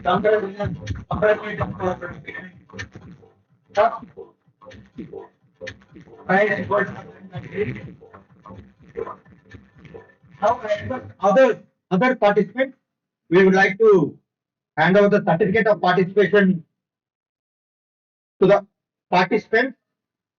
So from the first category, I request product or for IAS Bangalore. Or for IAS Bangalore, Mr. Raunak Pradhan. I request or for IAS Bangalore for integrated data model and insight platform for early dengue outbreak and detection and public health decision support. Next category, I request Primary Health Tech Private Limited, represented by Mritu Paban Deka for mobile lab, portable AI blood testing device, Primary Healthcare Private Limited. Another participated in the same category, Fuel Life Sciences. Fuel Life Sciences, Mr. Shishir Kumar for POCT and artificial fit for diagnostics. I request Fuel Life Sciences representative to come and collect this certificate. Okay, next category. Short-term Lab Private Limited. Maitrey Kondapi. So I request Short-term Lab Private Limited to come and collect the participation certificate from Honorable Health Minister for wearable device PC. Application is joint health diagnostics, post anemia, muscle wasting, and neurological health. I request genetics technology. I request genetics technology represented by Dr. for AI-powered clinical intelligence platform for digital health, interoperability, and precision care. This particular category has tough competition, very, very tough competition. Almost everyone has got almost similar marks, only in a fraction of marks they got these three prizes. All were very good initiatives. They have shown wonderful effort, wonderful results in implementation of their pilot. All were actually very good, but because of fraction of marks, they would not get a first and second place. Otherwise, they are all wonderful initiatives. Next participant, Monero AI Private Limited. Monero AI Private Limited for the category of remote care and telemedicine. And Rohit Madhavan, Rohit Madhavan to comment allocation participation certificate.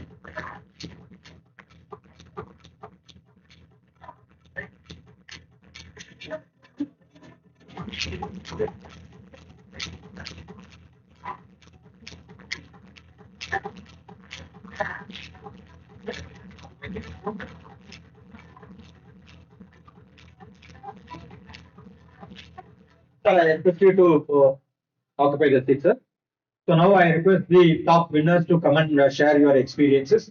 So first I invite Salsi Technologies, Sri Narayan Rao Sripada from the category of AI powered diagnostic tools. I request Sri Narayan Rao Sripada. Please share your experience for 2 minutes about the journey, about the technology, about the initiative. You can stay. You can stay there. You can stay there in the corner. That will be better. Next winner also should be ready. Good evening, Remedy you. everyone. Yeah, please. Good evening, everyone. We have a product called Swasa, which is primarily used for screening and triaging of respiratory diseases. All that what we need is a mobile phone. The patient has to take a breath and cough into the mobile phone. Based on that, we will try to detect whether there is any abnormality and if it is there is a chance of having pulmonary tuberculosis, COPD, or asthma. So it's very easy to use. Even a health worker can go and do the screening at the village and at in the house itself. For that matter, even the citizen himself or herself can also do the testing. Self-testing also is possible using our device. So as part of this pilot, we actually screened about 8,000 people in East Godavari district, Rajahmundry, and in two PHCs covering about 28 sub-centers. We did this screening, and 40 health workers actively participated in doing this screening. In a day, on an average, we screened about 225 people. And out of those 8,000 people who we screened, we detected that there is a chance of having pulmonary tuberculosis risk for about 10% of those population. And those 10% people are subjected for the NAT testing at the laboratory facility which is available at the PHC. And out of those people who really went for the NAT testing, 11 people got detected with pulmonary tuberculosis. And out of those 11 people who got detected with pulmonary tuberculosis, 36% of them are asymptomatic. They don't have any symptoms, and that's really the advantage of our tool. In a traditional ACF-based screening, you definitely would have missed out those cases. That's one thing. And the second thing is the people who got detected, they are actually, 50% of them are more than 50 years of age, and 60% of them are women, which means that people who really are not in a position to come to the healthcare system. This technology really helped in detecting those cases because the health worker went to the home and actually did the screening. So altogether, it's a very highly satisfying project, and thanks to the AP government. And more importantly, wholeheartedly wanted to thank Dr. Vashundhara, who is the DLA at Rajahmundry, and who really helped in making this project successful. Her leadership was outstanding. Thank you, Sri Narayan Rao. Next is Remedy Sri Anand Sri Shivaraman, CEO of Remedy Innovative Solutions Private Limited. Thank you so much. So the solution we have is one where we ask the question, can we take a picture of the retina and look at both eye diseases and systemic diseases?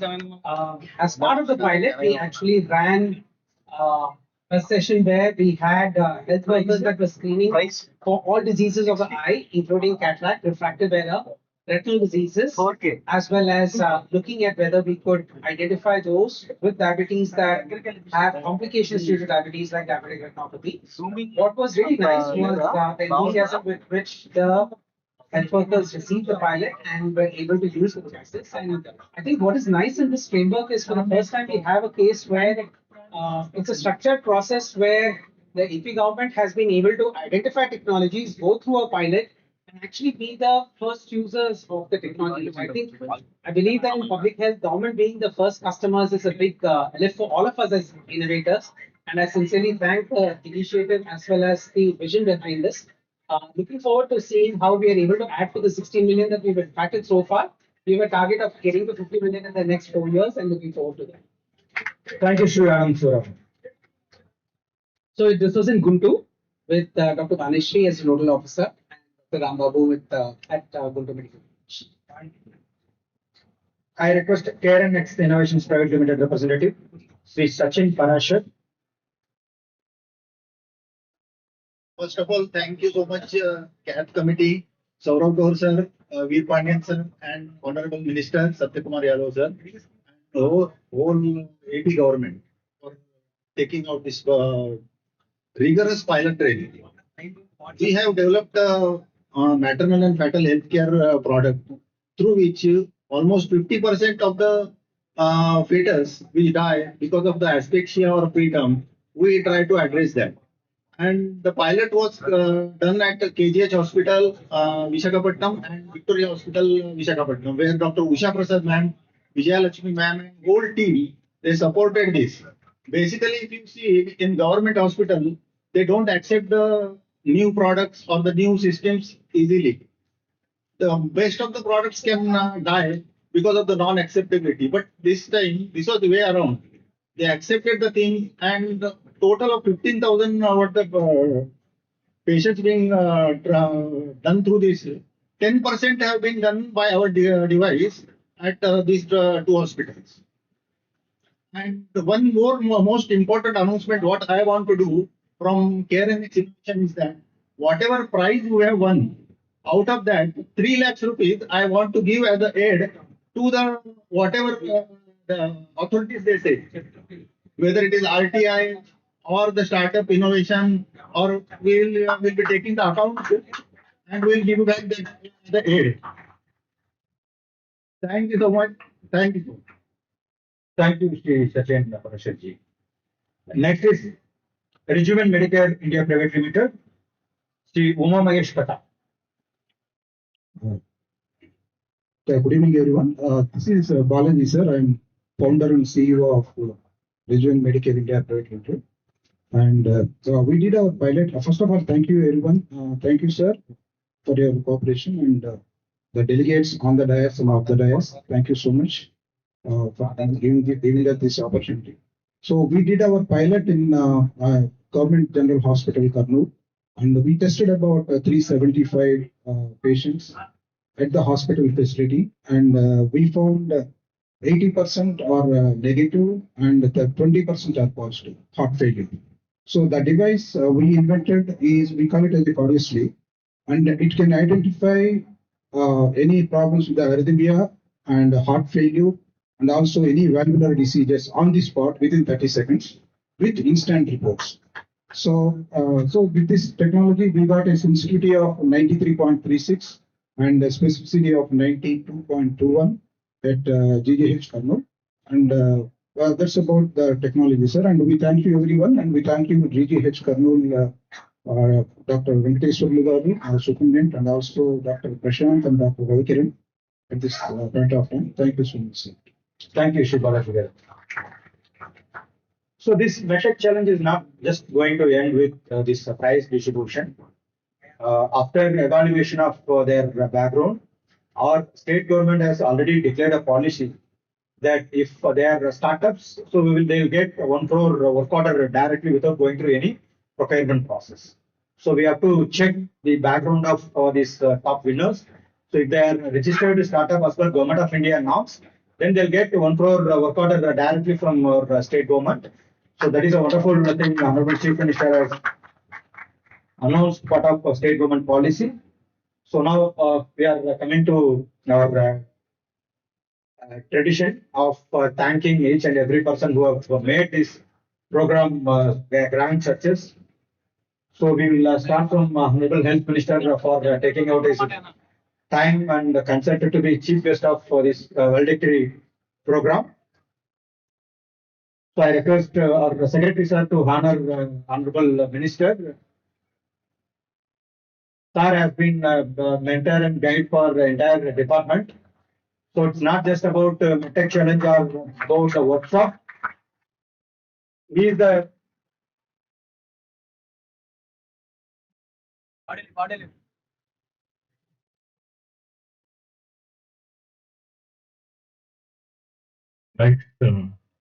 Love to call forward the Secretary, Health, Medical and Family Welfare Department, Saurabh Gaur IAS, to please come forward.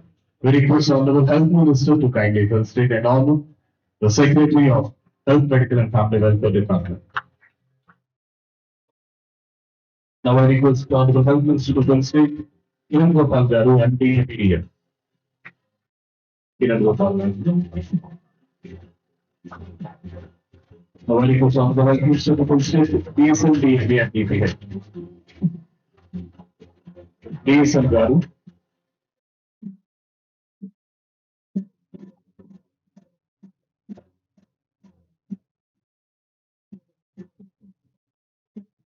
And the CEO of RTGS, Prakhar Jain.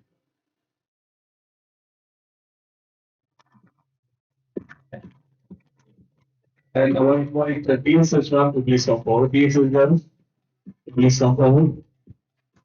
I will see now. Also check on the answer. And DSS Ram, DME Garu, live అవుతుంది DME Garu,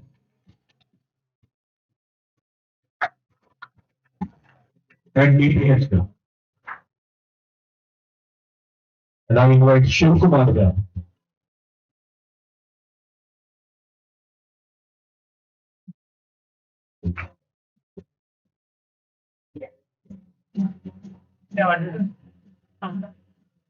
తగ్గిట్లా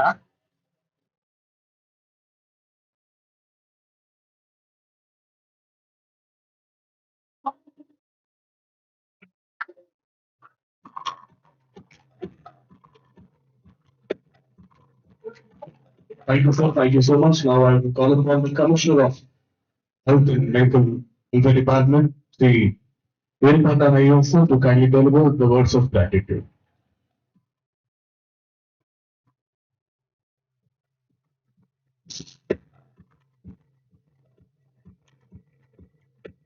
Health, Medical and Family Welfare Department Commissioner Sri Virpata Nayosa is requested to come forward for the word of thanks.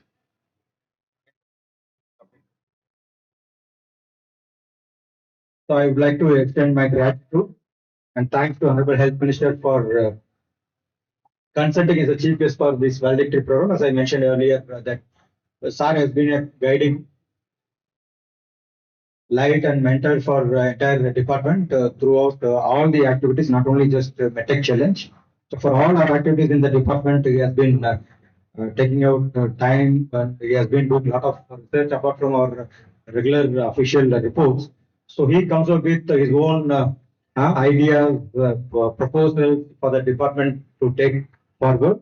So one of the main idea which we have experimented through MedTech Challenge has been contributed by our Honorable Health Minister, which has been part of the whole process. So I thank Honorable Health Minister for taking out his time and attending this program. I thank the Secretary, sir, for leading the entire team. So he's a wonderful leader and I can say he's the real AA agent for the whole department. So whatever you would like to do in the department in health sector, so he is the main person. So he is going to act as a agent for many people in the country. So whosoever need the support for AI in health sector, please take his contact number and email ID. So he is always available for guiding you over the process. So thank you, sir, for guiding us. I thank Kiran Gopal, sir, who consented to be chief guest for today's inaugural address, as well as being part of panel discussion and the valedictory program. You know, I mentioned this point in my welcome address. So he is the main man who laid the railroad on which we are running our rail engine. So the engine is working only because of the road laid by, say, Kiran Gopal Garu. So who is MD APDM. On his standards, we all have been working. So I thank you, sir, for coming all from Delhi to Vijayawada. Next, I thank Shiv Kumar ji and their committee members the colleagues.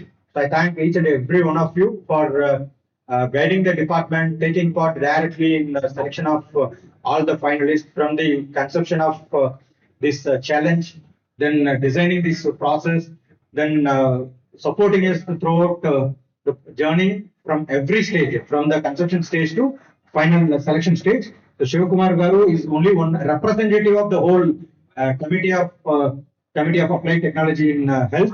So there are 11 members. So I thank all 11 members for their support. Some of them are not able to come. Many of them are not able to be on the dais. So we took Shivakumar ji was a representative of that committee. So I thank you. Next, I thank Chakradhar, who is part of our core team. Though he's part of our core team, he has contributed a lot for making this workshop successful from both secondary health side as well as the entire Vaidya Seva Trust side. Thank you, Chakradhar. I thank Dr. Raghunandan, DME, for making active participation in this workshop and sending all principals, medical college students, then GGH superintendents. So I thank you, DME Garu. And I should thank Dr. Chandrasekhar Garu, VC, entire Health University, who have been part of inaugural program in the morning. I thank DPH Garu, Dr. K. Padmavati Garu. She is the leader of entire primary healthcare team, which is working very hard in making this program whatever way we are staying now. So I thank Dr. Padmavati Garu. I thank Datri Reddy, CEO of Ratan Tata Innovation Hub, for not just supporting the department for conducting this MedTech challenge, for also giving this entire space to conduct such program. I think this is the first program from any department to make use of this space in RTIA. I think in coming days, a lot of other departments will be motivated to conduct or organize such programs. So it's a wonderful space. Already you must have seen. It's a great space. I think you might have had a feeling of you sitting in government office. Government office, no typical government office looks like this. So it's a really an innovation hub. So I request all of you to have active collaboration with RTH directly, not through health department alone. You can have direct partnership with RTH and take out all your initiatives and see that it is implemented in any part of our state. Next, I thank Prakash Jain, CEO of RTGS.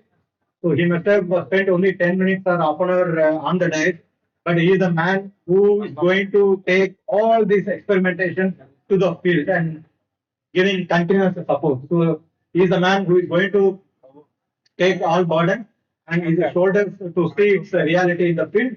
Though the health department is going to work, but we need to work with a lot of other line departments like Women and Child Welfare Department, Education Department, Municipal Administration, Panchayat Raj Department, because we need to work with a lot of other line departments to achieve the results of ensuring quality healthcare services. And himself, he created modeling for disease outbreak prediction and forecast. Recently, he presented that modeling to Honorable Chief Minister, which is going to be part of our health department initiative in coming days.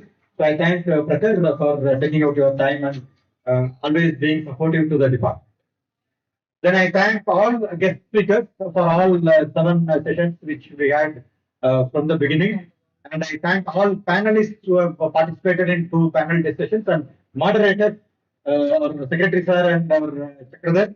So thanking all of you for wonderful knowledge sharing experience given to all of us.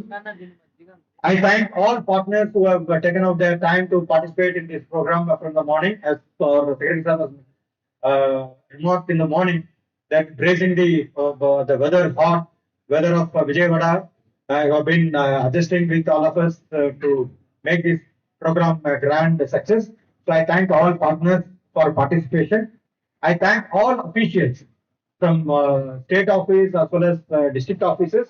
So it's a wonderful team effort. So I thank all officials. I think you have learned a lot. So we request you to please apply the knowledge when you are going to the field and doing some work from the department. I thank especially the organizing committee headed by our SPM, CEO and all state model officers program officers, consultants, all our staff from commissioner to attender, sanitary workers, everybody has contributed a lot for making this program more affordable, convenient. I was stating earlier that whatever you have seen today, it is only because of them. So I request all of you to give a big round of applause for my team to organize this program in a wonderful way. Finally, I thank all media friends for the live telecast from INPR department as well as covering this program from the morning through digitally as well as for your TV channels and print media. So I thank all media friends for participation as well as wide coverage. And finally, for all participants, uh, very great thank and expressing my gratitude to each one of you. So with this, we are with the permission of Honorable Health Minister and respected Secretary Sir, we would like to close this ceremony. But it is not a closer; it is another beginning. So anyway, we are going to continue our journey and we are going to continue our collaboration and partnership with all of you who have participated today. So nice journey with all of you. Thank you, Omkar. Thank you. Will we thank Mr. Veer Pandian, Commissioner Health and Family Welfare. A big round of applause for him. He is a great leader and we at the department are fortunate to have him leading this entire effort. His entire team, CEO Garu, Prakash Rao, SPM Garu, Vijay Lakshmi, Ganpati Rao, Shrikant and all of them. And one person who has held against around whom the entire program is gravitated. I thank Singamala Sridhar also. Big round of applause for him. A person who has been would be like an atlas and has held everyone together. And thank you so much. And we look forward to continue the journey like Veer Pandit said. Thank you so much. We'll disperse and we'll thank you. Thank you so much. I request everyone to kindly rise for the national anthem.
Ladies and gentlemen, thank you so much for your wonderful presence. And all the organizing committee are requested to please come forward to the dais for a group photo. And also CAP committee members, organizing committee and CAP committee members.